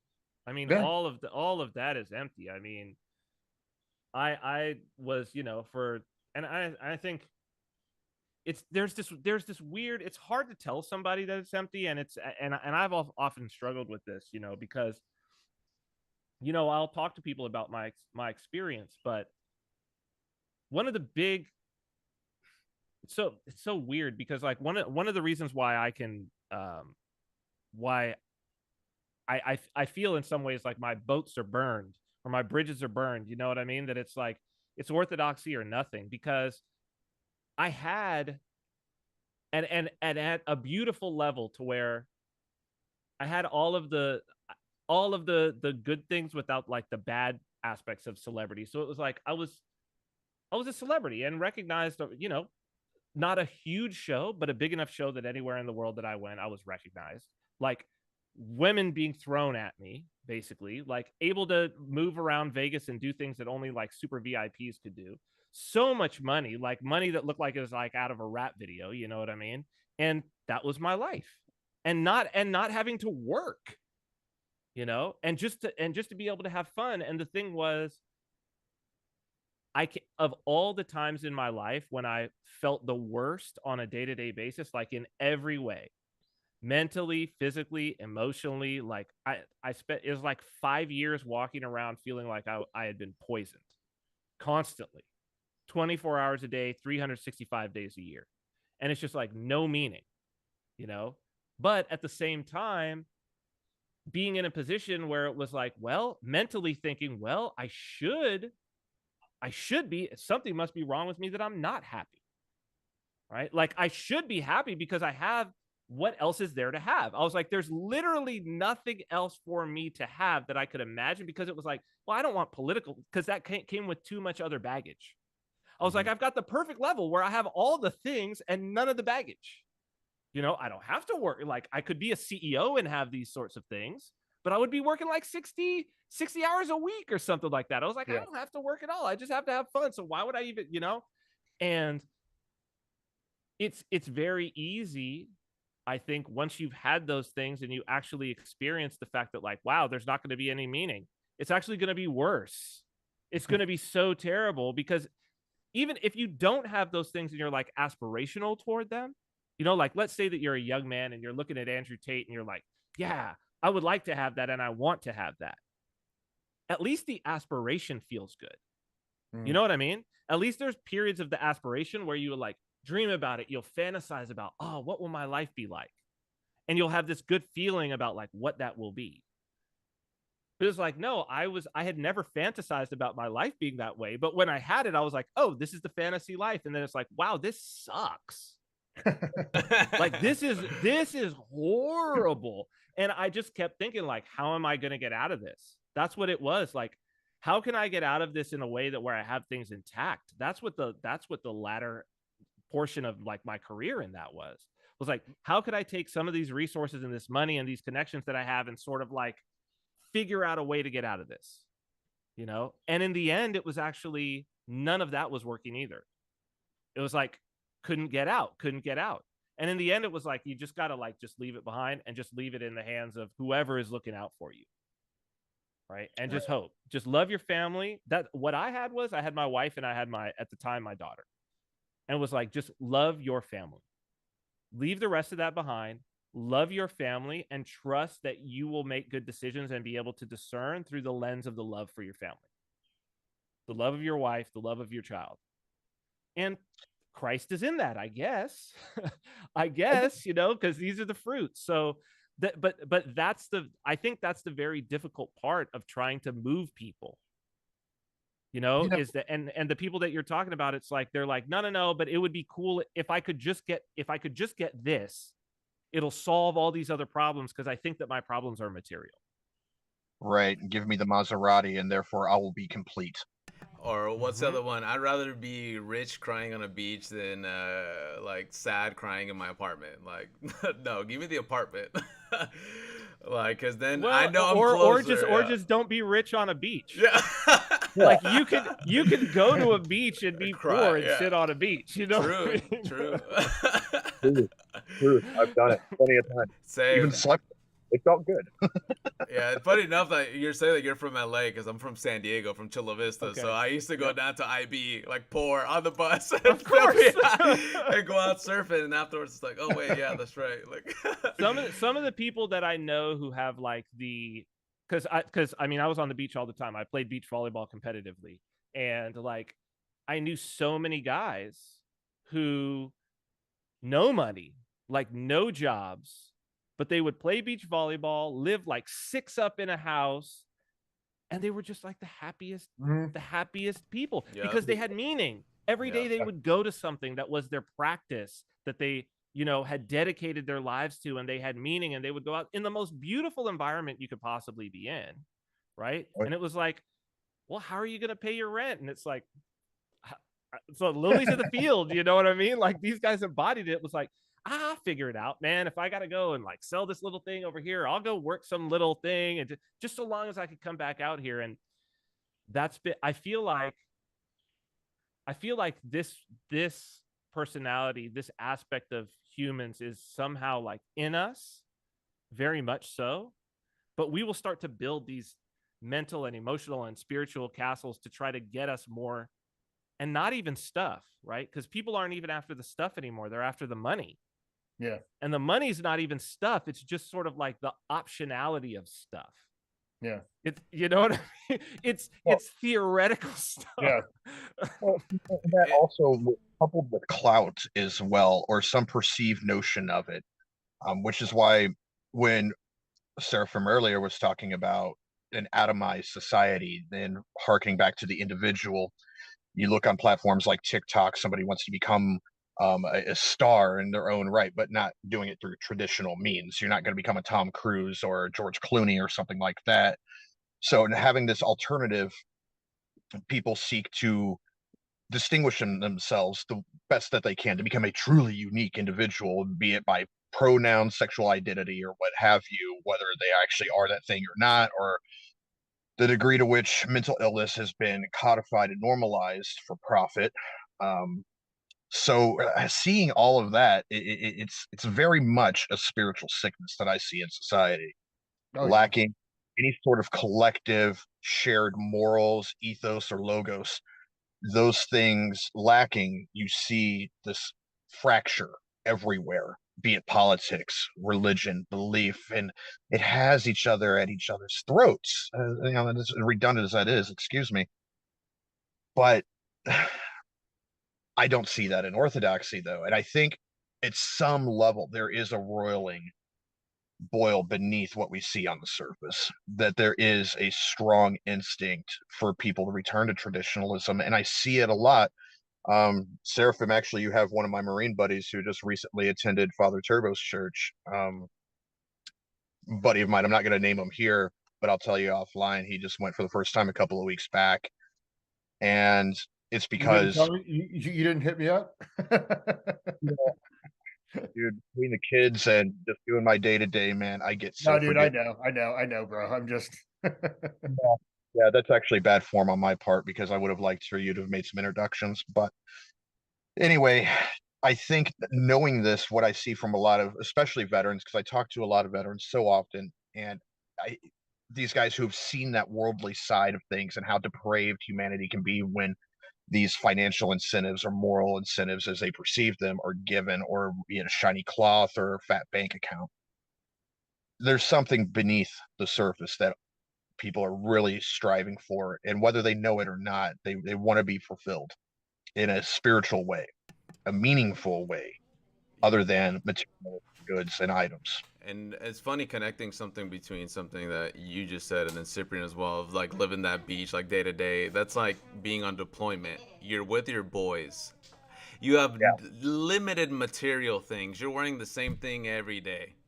And like you wake up in the morning, make a bit of coffee, hang out, and then you go patrol and you walk out and you're enjoying nature, although it's in such austere, dangerous environment. But the reality of it is just like it doesn't. It's like a weird asceticism because you don't have anything. You're very minimalistic, but you understand what is at stake. Although, granted, the grand scheme of things is like completely like demonic, but at the smaller level it's like you're living day to day for each other, and it's just like, hey, we made it another day. And but it's the little things that mean so much, and it's just like you stop, light up a cigarette, even if it's something as simple as that, but you all take a break, a little bit of coffee, or you meet someone and they bring you food from the villages. But it's all these little things, and you're watching the people live, and you're like, man, they're really just living in mud huts, happy, no concerns, no cares, no TVs. And like granted, they have a different mentality, but it's like they're living in like Jesus Christ times almost. Like literally, there's goat herders everywhere, and no cares, no concerns by There's the an element. materialistic. And just we come back home and then you see it and you're just like, man, I really hate all the stuff that I have. Why is my house so crowded with Oh, all these absolutely. things? Because you experience that, and there's a calmness to it, because it's like, man, I just gotta clean my rifle, lay down in my mat, because that's all you really have, or in your truck, and it's comfy. And it's like, I got my comfy truck. Right. And, it's there's an elegance and simplicity. And all of these worldly concerns, whenever I'm on, sure, it's definitely ascetic. It's armed asceticism with nature walks that might kill you, where the ground.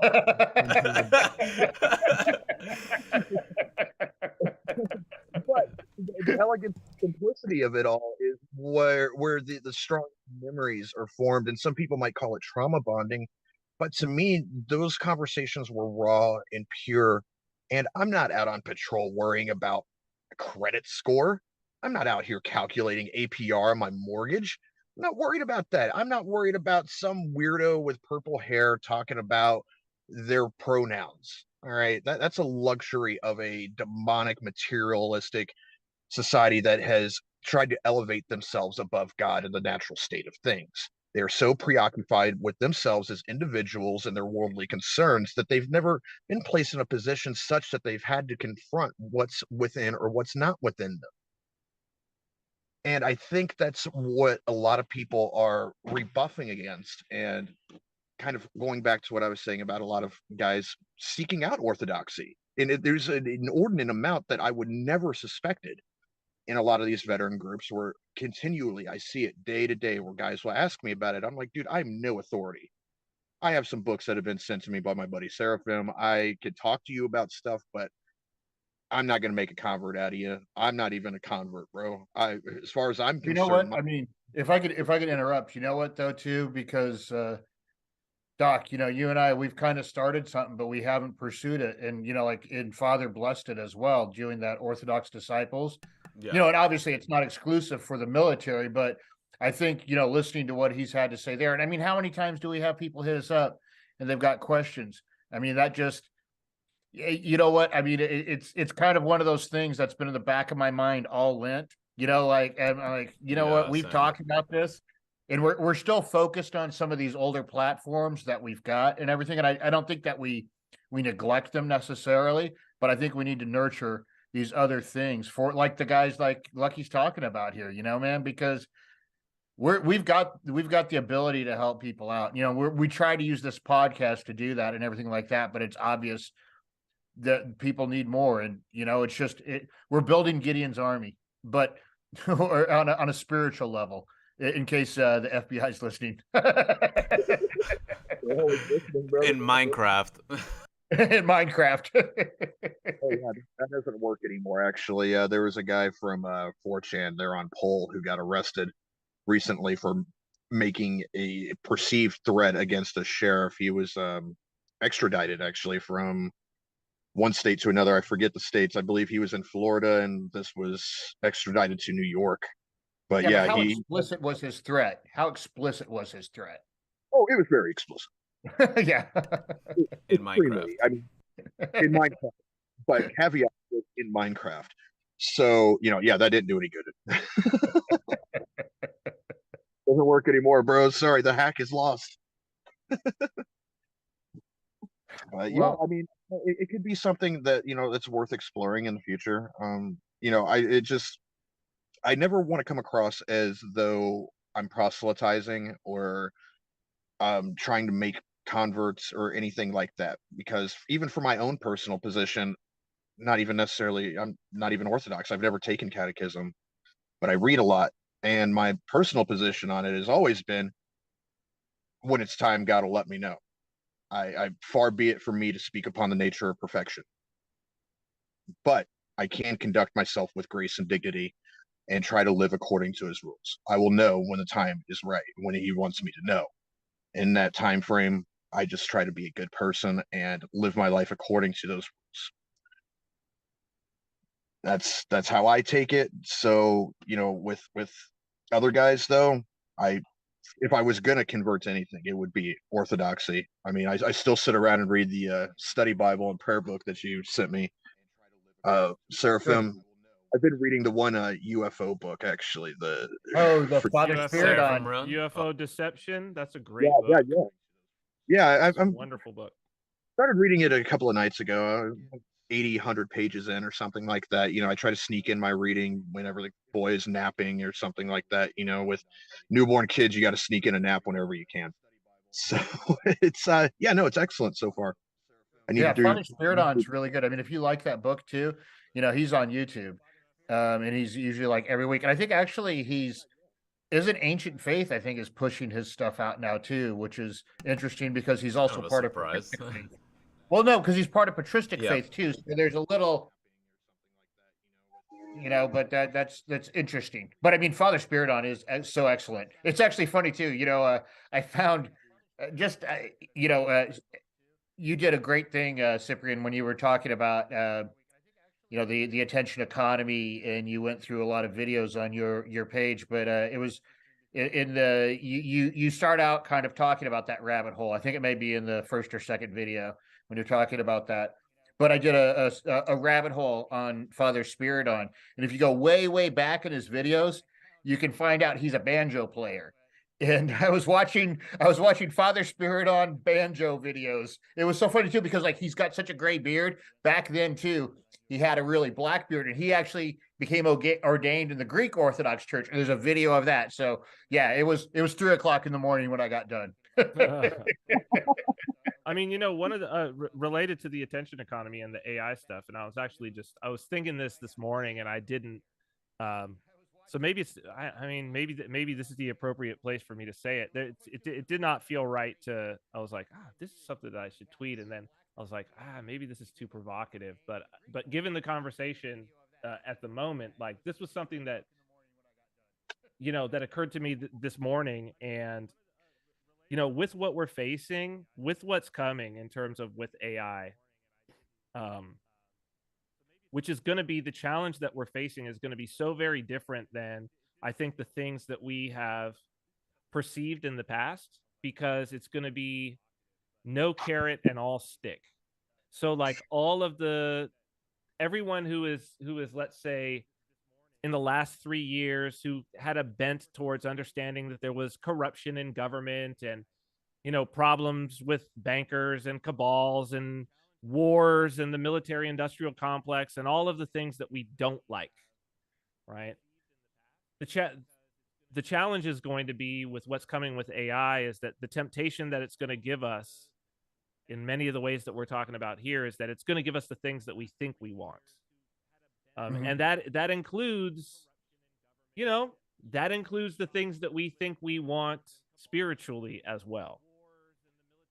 So it's not like, you know, it's not like there aren't going to be Baptists. Well, they already are. It's not like there's not going to be ministers that have Chat GPT write their sermons. There will be, and there already are. I watched a Baptist minister sitting with his friend at a coffee shop doing that one day, and I was like, bro, you're playing with demons. Like, do you get that? And they just laughed. Well, but this is and what you just said is my point. And what occurred to me is that it's like, if you are not Orthodox, if you are only the Orthodox faithful of all the people who are going to make it through this, now with some minor exceptions of some people who just have grace, right? Who might happen to not be Orthodox or whatever, and they just, because God can do what he's going to do, they have grace, right? But we would know who these people are. You would know these people when you met them, okay? Like they're a very different, you'd be like, whoa, what is this like? Yeah. Some sort of holy person walking around, right? They're few and far between. Besides that, it will be only Orthodox faithful that are able to make it through this, and not all Orthodox faithful will make it through. Sure. Okay. So it's like, it will only be those who are faithful and practicing, for the reason that it doesn't matter how, and this is what's so crazy about this particular challenge, is that it doesn't matter what we read or what we watch or how knowledgeable we are about scripture.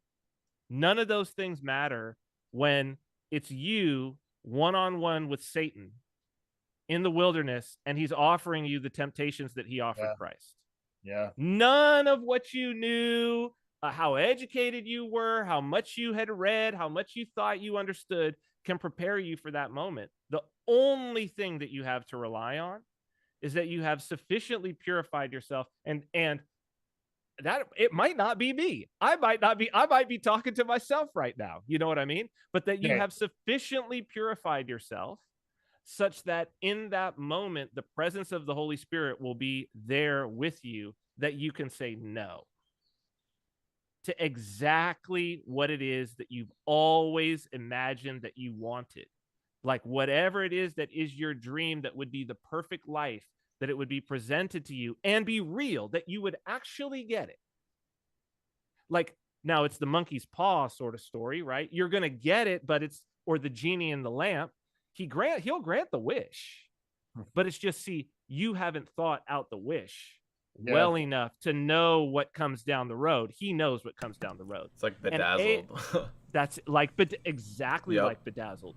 And it's like, it's easy for us to see in a Brendan Fraser and Elizabeth Hurley. She was at her peak in that. Yeah.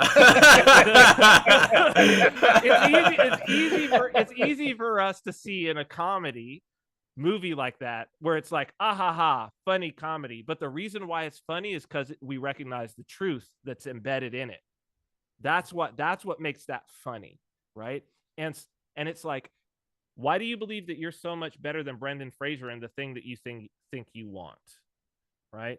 And it's like, in that moment, if before that you haven't, the Holy Spirit is not within you, which can only happen with Orthodox baptism.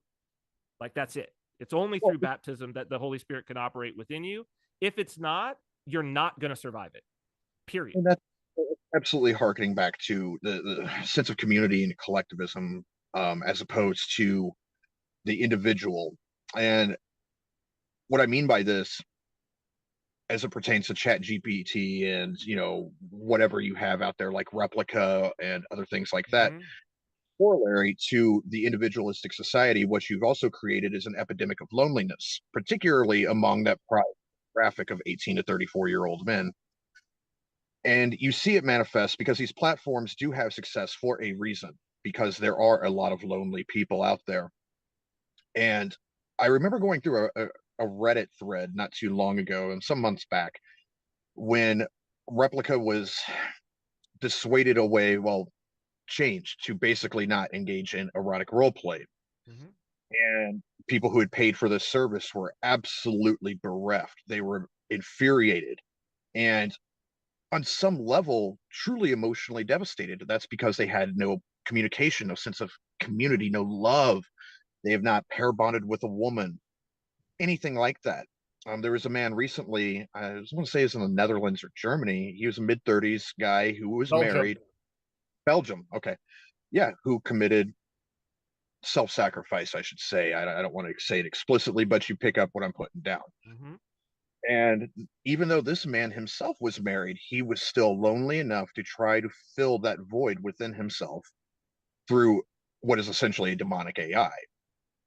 And you're going to see this increase. I think that's probably the greatest threat within it right now, because you have this atomized society that's going to latch onto these things and try to fill these voids that they cannot fill anywhere else, because they for whatever reason it may be, whether they're, a haughty atheist and I'm so well enlightened and these worldly things and I can't see God, therefore it's not real. Well, you're going to see this happen more and more and more and more.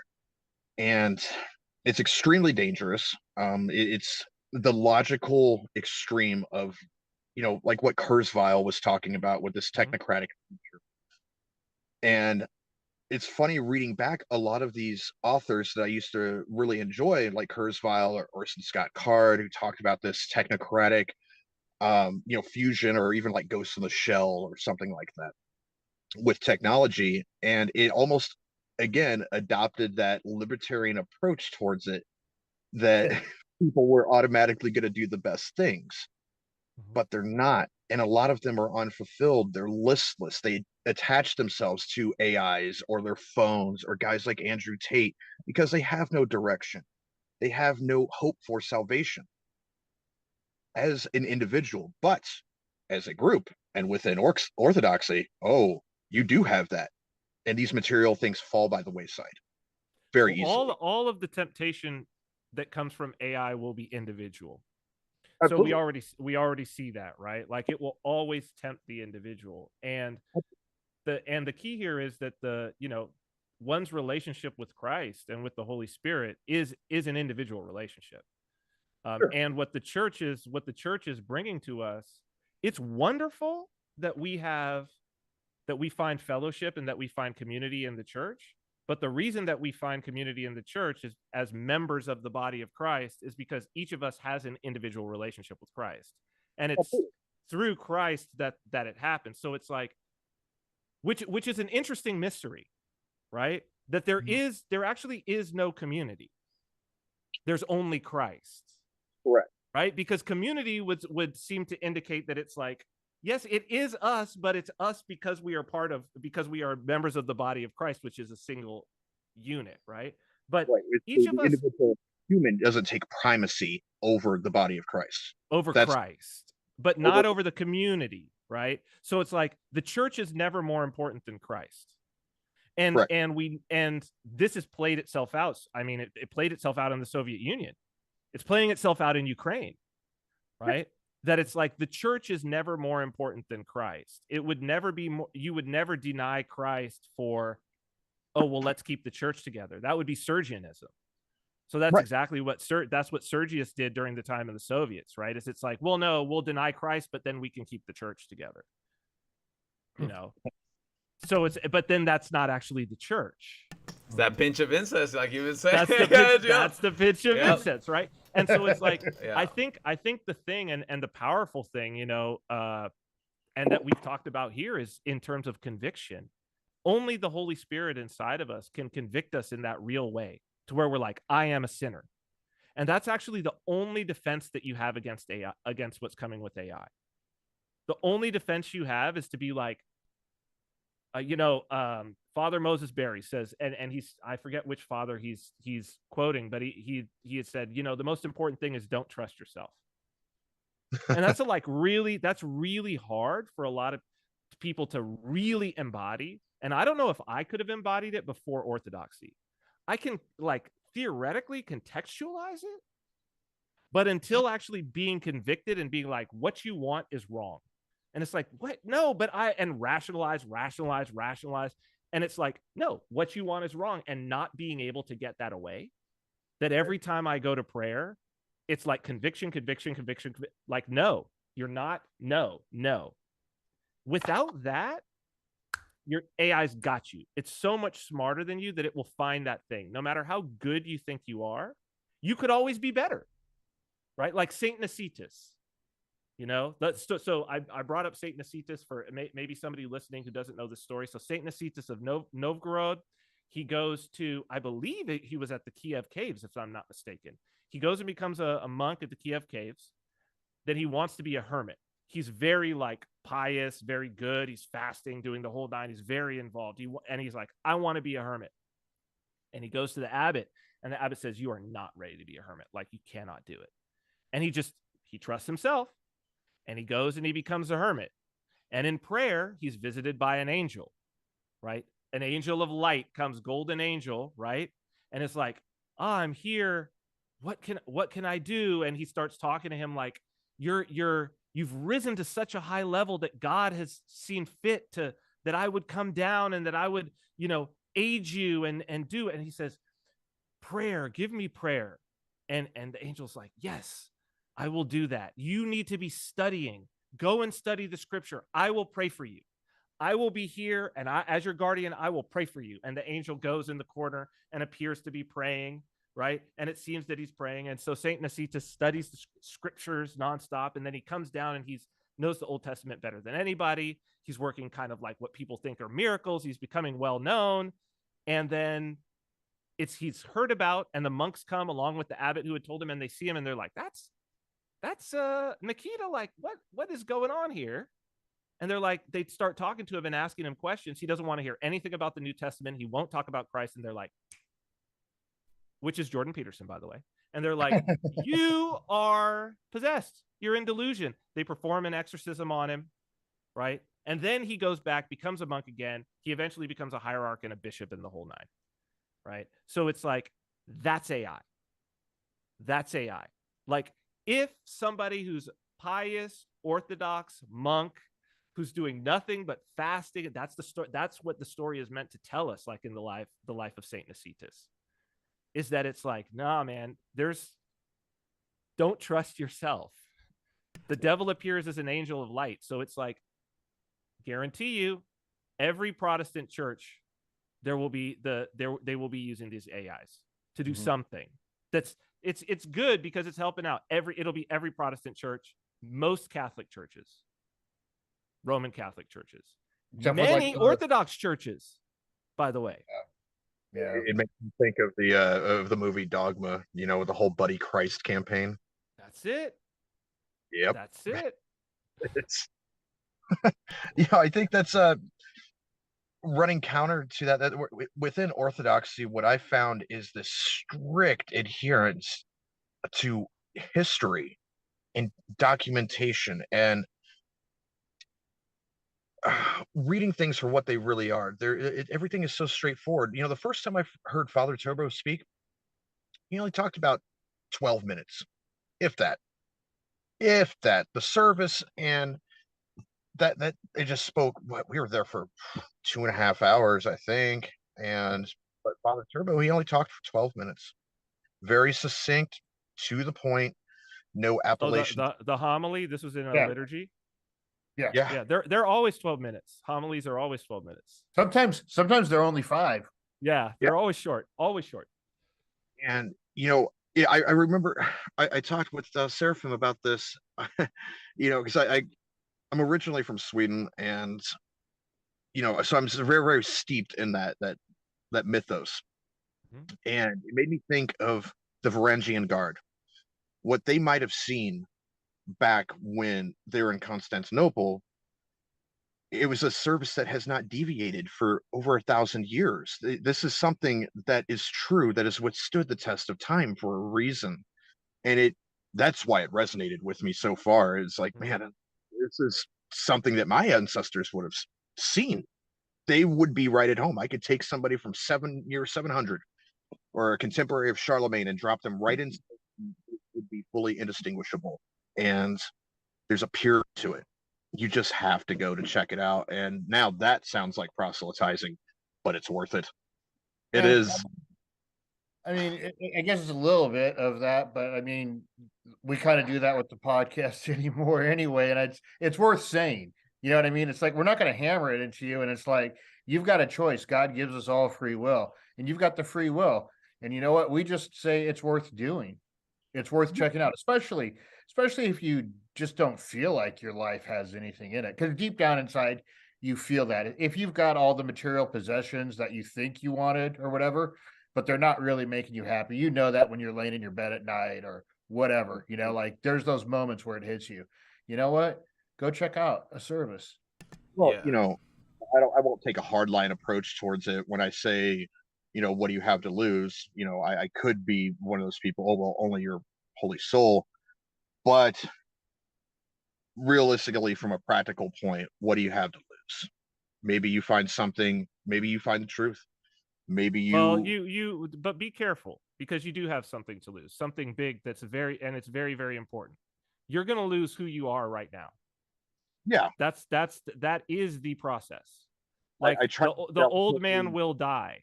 The old man your baptism is the death of the old man, right? So what do you have to lose? Everything.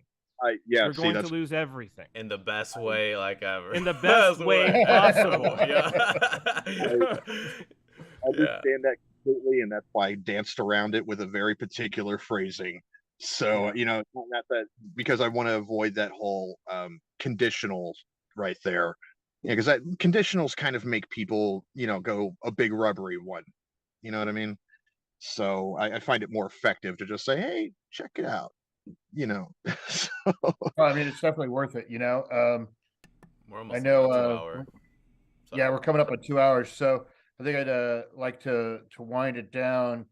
I've got a final question for Cyprian here, but before that, do you have anything you'd like to say to kind of close this out with what we've discussed to this point? No, it's been great. Thank you guys for having me.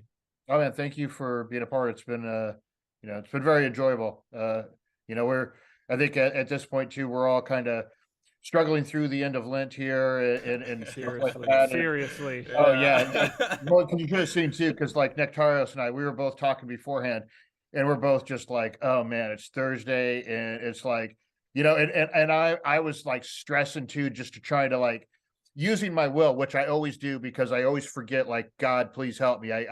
I'm often, because I've done that so much before, it's like, stop, slow down, ask God for the guidance and everything, because I wasn't sure if Lucky was going to show up. I'm trying to get the link to get this and everything like that. And I'm just like, and I'm like, you know what though? But some of it's on me, because I obviously I could have done some of these things better, but then I didn't ask God, did I?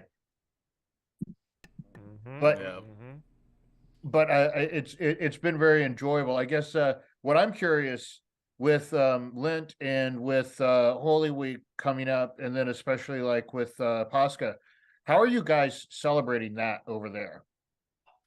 Yeah, that is actually a very, very good question. So, on the miraculous occasion when a priest shows up is the only time that we get like liturgy and when we can have the Eucharist. Besides that, all of our celebrations. So we do lay services on Sunday for the community that's here. So we do Typica like every Sunday. And during Holy Week, what we actually did last Holy Week was a series of same lay services. So what lay services there were. So there could be Typica, Vigil. Yeah, it's been so between Father Turbo and Father Kirill, who's been actually really helpful because, again, like he's a mission priest. So he's establishing missions in a lot of places, especially around the Pacific that don't have priests on a regular basis there. So he's been very helpful, and he's like he's amazing in terms of his understanding of the history and of holy tradition and all of that. So he's been very helpful in terms of being like, okay, here's all of the things that you can do, and here's what you should be doing in terms of lay services. So we celebrate in that way, and it's good. It's good, but I will tell you that it's a lot of work. It's edifying in that way, and maybe through the work, not maybe through the work, it's through the work that there's a considerable amount of purification. But anybody who is Orthodox and is ever missing church on Sunday and has a parish near them, I'm just don't do it. Okay, just take every opportunity that you have to be communed, because you know what, and one of the wonderful things, and it's not even probably, but it's complete providence that of course, Saint Mary of Egypt being the patron of the parish, and then coming here, becoming basically our patron here of the people who are here, because Father Turbo establishing, what we have, her icon's right there on the wall. So when we're praying, and it's like, and then we were able to, celebrate her this last week. So she's a very important part of this, very important, that keeps us faithful, and faithful to the fact that we are whatever little piece of the church is here. That's our role, and to remain faithful in the ways that we can. And then when the Lord sees fit that we need to be communed and we need the mysteries, then he's brought priests to us. So I know that'll continue to happen.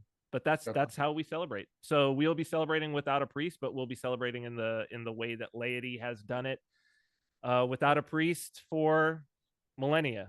Right. Yeah, I so mean, like, the church offers us ways to do it. So, well, and it's like you look at what you brought up the Soviet Union when that was happening. Like the underground churches. That wasn't uncommon for things like that to happen, and that's a good discipline as well, especially with the future, with whatever it's bringing. Because I know you've mentioned Father Peter Hears before, and I know I've been following his Revelation series and reading the books too as well. Fantastic, isn't it? Oh man, it's one of those things too. That's one of those things that definitely conviction and compunction. Like there's times too.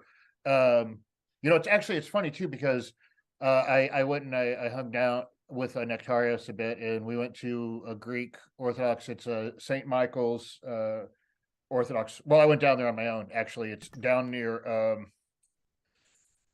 outside of San Antonio, south of Austin, It's the Texas. Holy Archangels, like Greek monastery. Okay.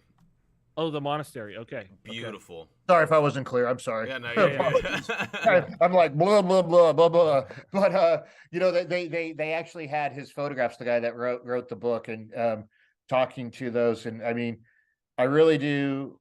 I hope and pray that you will be able to come and spend some time with us, and maybe hit some of these monasteries as well. I know you read a lot too. Is there anything that you're reading now? I've finished up a few things. What has been the most recent thing that really stood out? You I know, I like mean, how I end up reading, and this is the reason why, that like mostly what I'm reading almost every day is I'm reading, you know, I'm reading the Lives of the Saints, reading the Yeah. prologue, Yeah. going and putting together, because I put together the Typica every single week, right? So it's like that gives me also an opportunity to go back and dig into whatever's being commemorated during the week. Cyprian. Well, that's cool. Yeah, That's really go cool. ahead. You know, No, I don't know what the last like long thing that I read through. Certainly in Lent I haven't. It's been mostly prayer, psalms, canons, Yeah. akathis, you know. Did So did you just look over at the book pile, Cyprian? no, I'm actually outside. I'm Oh, actually okay. outside. Yeah, I was just, that's like going into the mental file. So Okay. May I- It's like, because I have a book pile. Well, I have one in my living room and one on my bedside table, and it's like, well, what have I finished? And You know what I end up doing too? I end up actually putting books on my bed. You know what I mean? Yeah. Like I'll put like 5 books on my bed that I'm like, as I'm falling asleep, because I'll read a chapter, and then all of a sudden in the middle of the night, I'll put my arm over on it or something.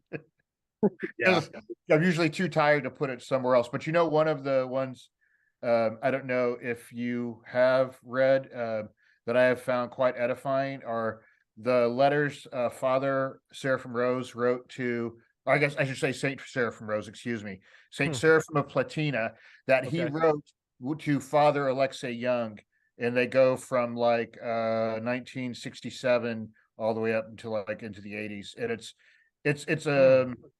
seriously, like, I don't know. Have you read the biography by chance at all? His biography. It's that Of thick tome. Blessed Seraphim Rose? No. Yes. No, I haven't. No, I've Well, I read know. like Orthodoxy and the Religion of the Future, and I've got several of his books. Anything by Seraphim Rose, I would definitely, any American Orthodox should be reading Seraphim Rose Yeah. for sure. Well, and the thing with this is what's great about it too is because he's helping to nurture someone, you know, from their early stages of joining the church all the way to, you know, as he's growing in spiritualness, and you know, that he's becoming a priest himself, but then and then he's, you know, leading a church, but then Father Seraphim at this time, you know, he's gone from basically a monk to a reader to a priest himself, and a lot of the interactions that they were having, it's just, I don't know, like when I read, and you know, you've read a lot of his books, there's something I just, you feel that closeness, you know, it's one of those things for me that it's just, it comforts my soul. Well, I don't want to take up too much of your time, but there's an important aspect there about, you know, I think a lot of people get very interested in the idea and the sort of foreignness and, dare I say, sexiness of the idea of the ancient church. But I think it is notable, and the fathers say this, that like, yes, it is an ancient church, but it's also the most modern church as well.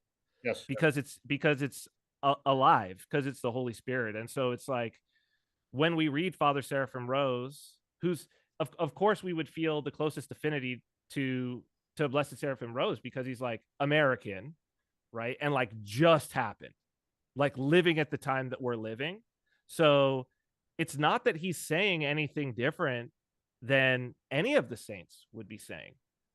Like, it's not that he's saying anything different than any of the fathers. It's just that, you know, if I read St. John Chrysostom and I read On the Priesthood, it's like, when I read it, it's like, okay, this is fantastic, but like 50% of this stuff I have no frame of reference for.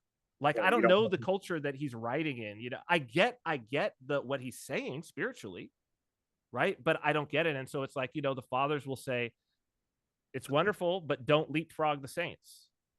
Right. Like, and that's, I think, well, Brother Seraphim there, he my first book from Saint Seraphim was on nihilism. And because of that, having that contemporary historical context, and particularly times with which he was living in through, and where he was, particularly out in San Francisco, during the whole, you know, civil rights era, you know, women's lib stuff, there's a lot of, you know, current living, breathing church, evolving church in that. It is a living, breathing religion. And sure, as you rightfully pointed out, there is that sexiness of the appealing towards the ancient. But yeah, it is definitely a living body of work and belief in spirituality. And Father Seraphim Rose, if I was going to give anybody who was interested in Orthodoxy, who at least had somewhat of a cursory understanding of what nihilism actually entails, it would be that by Saint Seraphim on nihilism. It would be that book, and it's a very short read. He's a great writer. He's very direct, and being somewhat of a person who writes, I guess I don't want to say wordsmith or anything like that, or talk with waxy wings of hubris, but I very much admire his writing style. And pick him up, check him out, guys. Well, and Cyprian too. I don't know. Did you know that he was canonized in Georgia locally? I did not know that. Yeah. When did this happen? It was man, it was maybe a month ago. Hero Monk, so it just happened. Yeah, Hero Monk Damascene was actually over there in Georgia too, and you can find some of the videos. Well, you know what? I'll send you some of that stuff. Saint Seraphim Rose. Well, that's wonderful. I'm glad we can call him that now. That's wonderful. Yeah, absolutely. And I know send me that over. I had no clue. It's wild that nobody that this is the first that I've heard it. It's wild that this is the first that I've heard it. That's wonderful. Yeah, it is, honestly. And it was, I took Saint Seraphim of Sarov because that was who Father Seraphim Rose had taken. I wanted to use Father Seraphim Rose because it was Father Seraphim Rose. He just put the link in there, the Ortho Christian. Yeah, I got it. This is great. Thank you guys. And glory to God. Wow. Yeah. Wonderful, beautiful. Yeah, that's one of the ones that I have up on my door, And in other people too, like Saint Paisios, I know you've read him, like his 6 books, because it was 5, but then the 6th one came out on prayer. And those are, and the thing that's amazing with some of these modern saints too, well, you go from like Father Seraphim Rose. This is a guy with like multiple PhD level, doctorate types, everything like that. But he's very approachable. But then you have, people like Saint Paisios and Saint Porphyrios and people like that. These are guys who didn't even complete an elementary education, but they know God because they devoted themselves. Like talking about Saint Gabriel, like somebody who as a child was already a saint at that point. It's like that. There's just something that's very pure with these people. And it's, again, one of those things, very recent people, very recently canonized as well. And it's so rewarding, and that's one of those things too. Nectarios, we could just put out a list for people, of some of this stuff. We got to do it. We got to do it. Father told us, and forgive us, Father, and our sloth. This, with it being Lent, you know what I mean? This coming out of it and into that new project. Yeah, if this is where the conviction comes from, it's the time. It's so needed. It's so needed. Well, you know what? I've thoroughly enjoyed this. I hope, me too, sometime in the future, again, we could do this either here or maybe in person. Yeah, it would be nice. It would be nice. I've got more than a little trepidation about going back into the world, but we'll see if that's what I'm called to do, then and that's God's will, then I'll be there with you guys. Hey, if God wills it, I'll make the drive all the way. 12-hour drive. Yeah. Well, please pray for us, Cyprian, and we will pray for you as well. Thank you so much. Thank you, brothers. Thank you. Thank you. Night. Or good afternoon.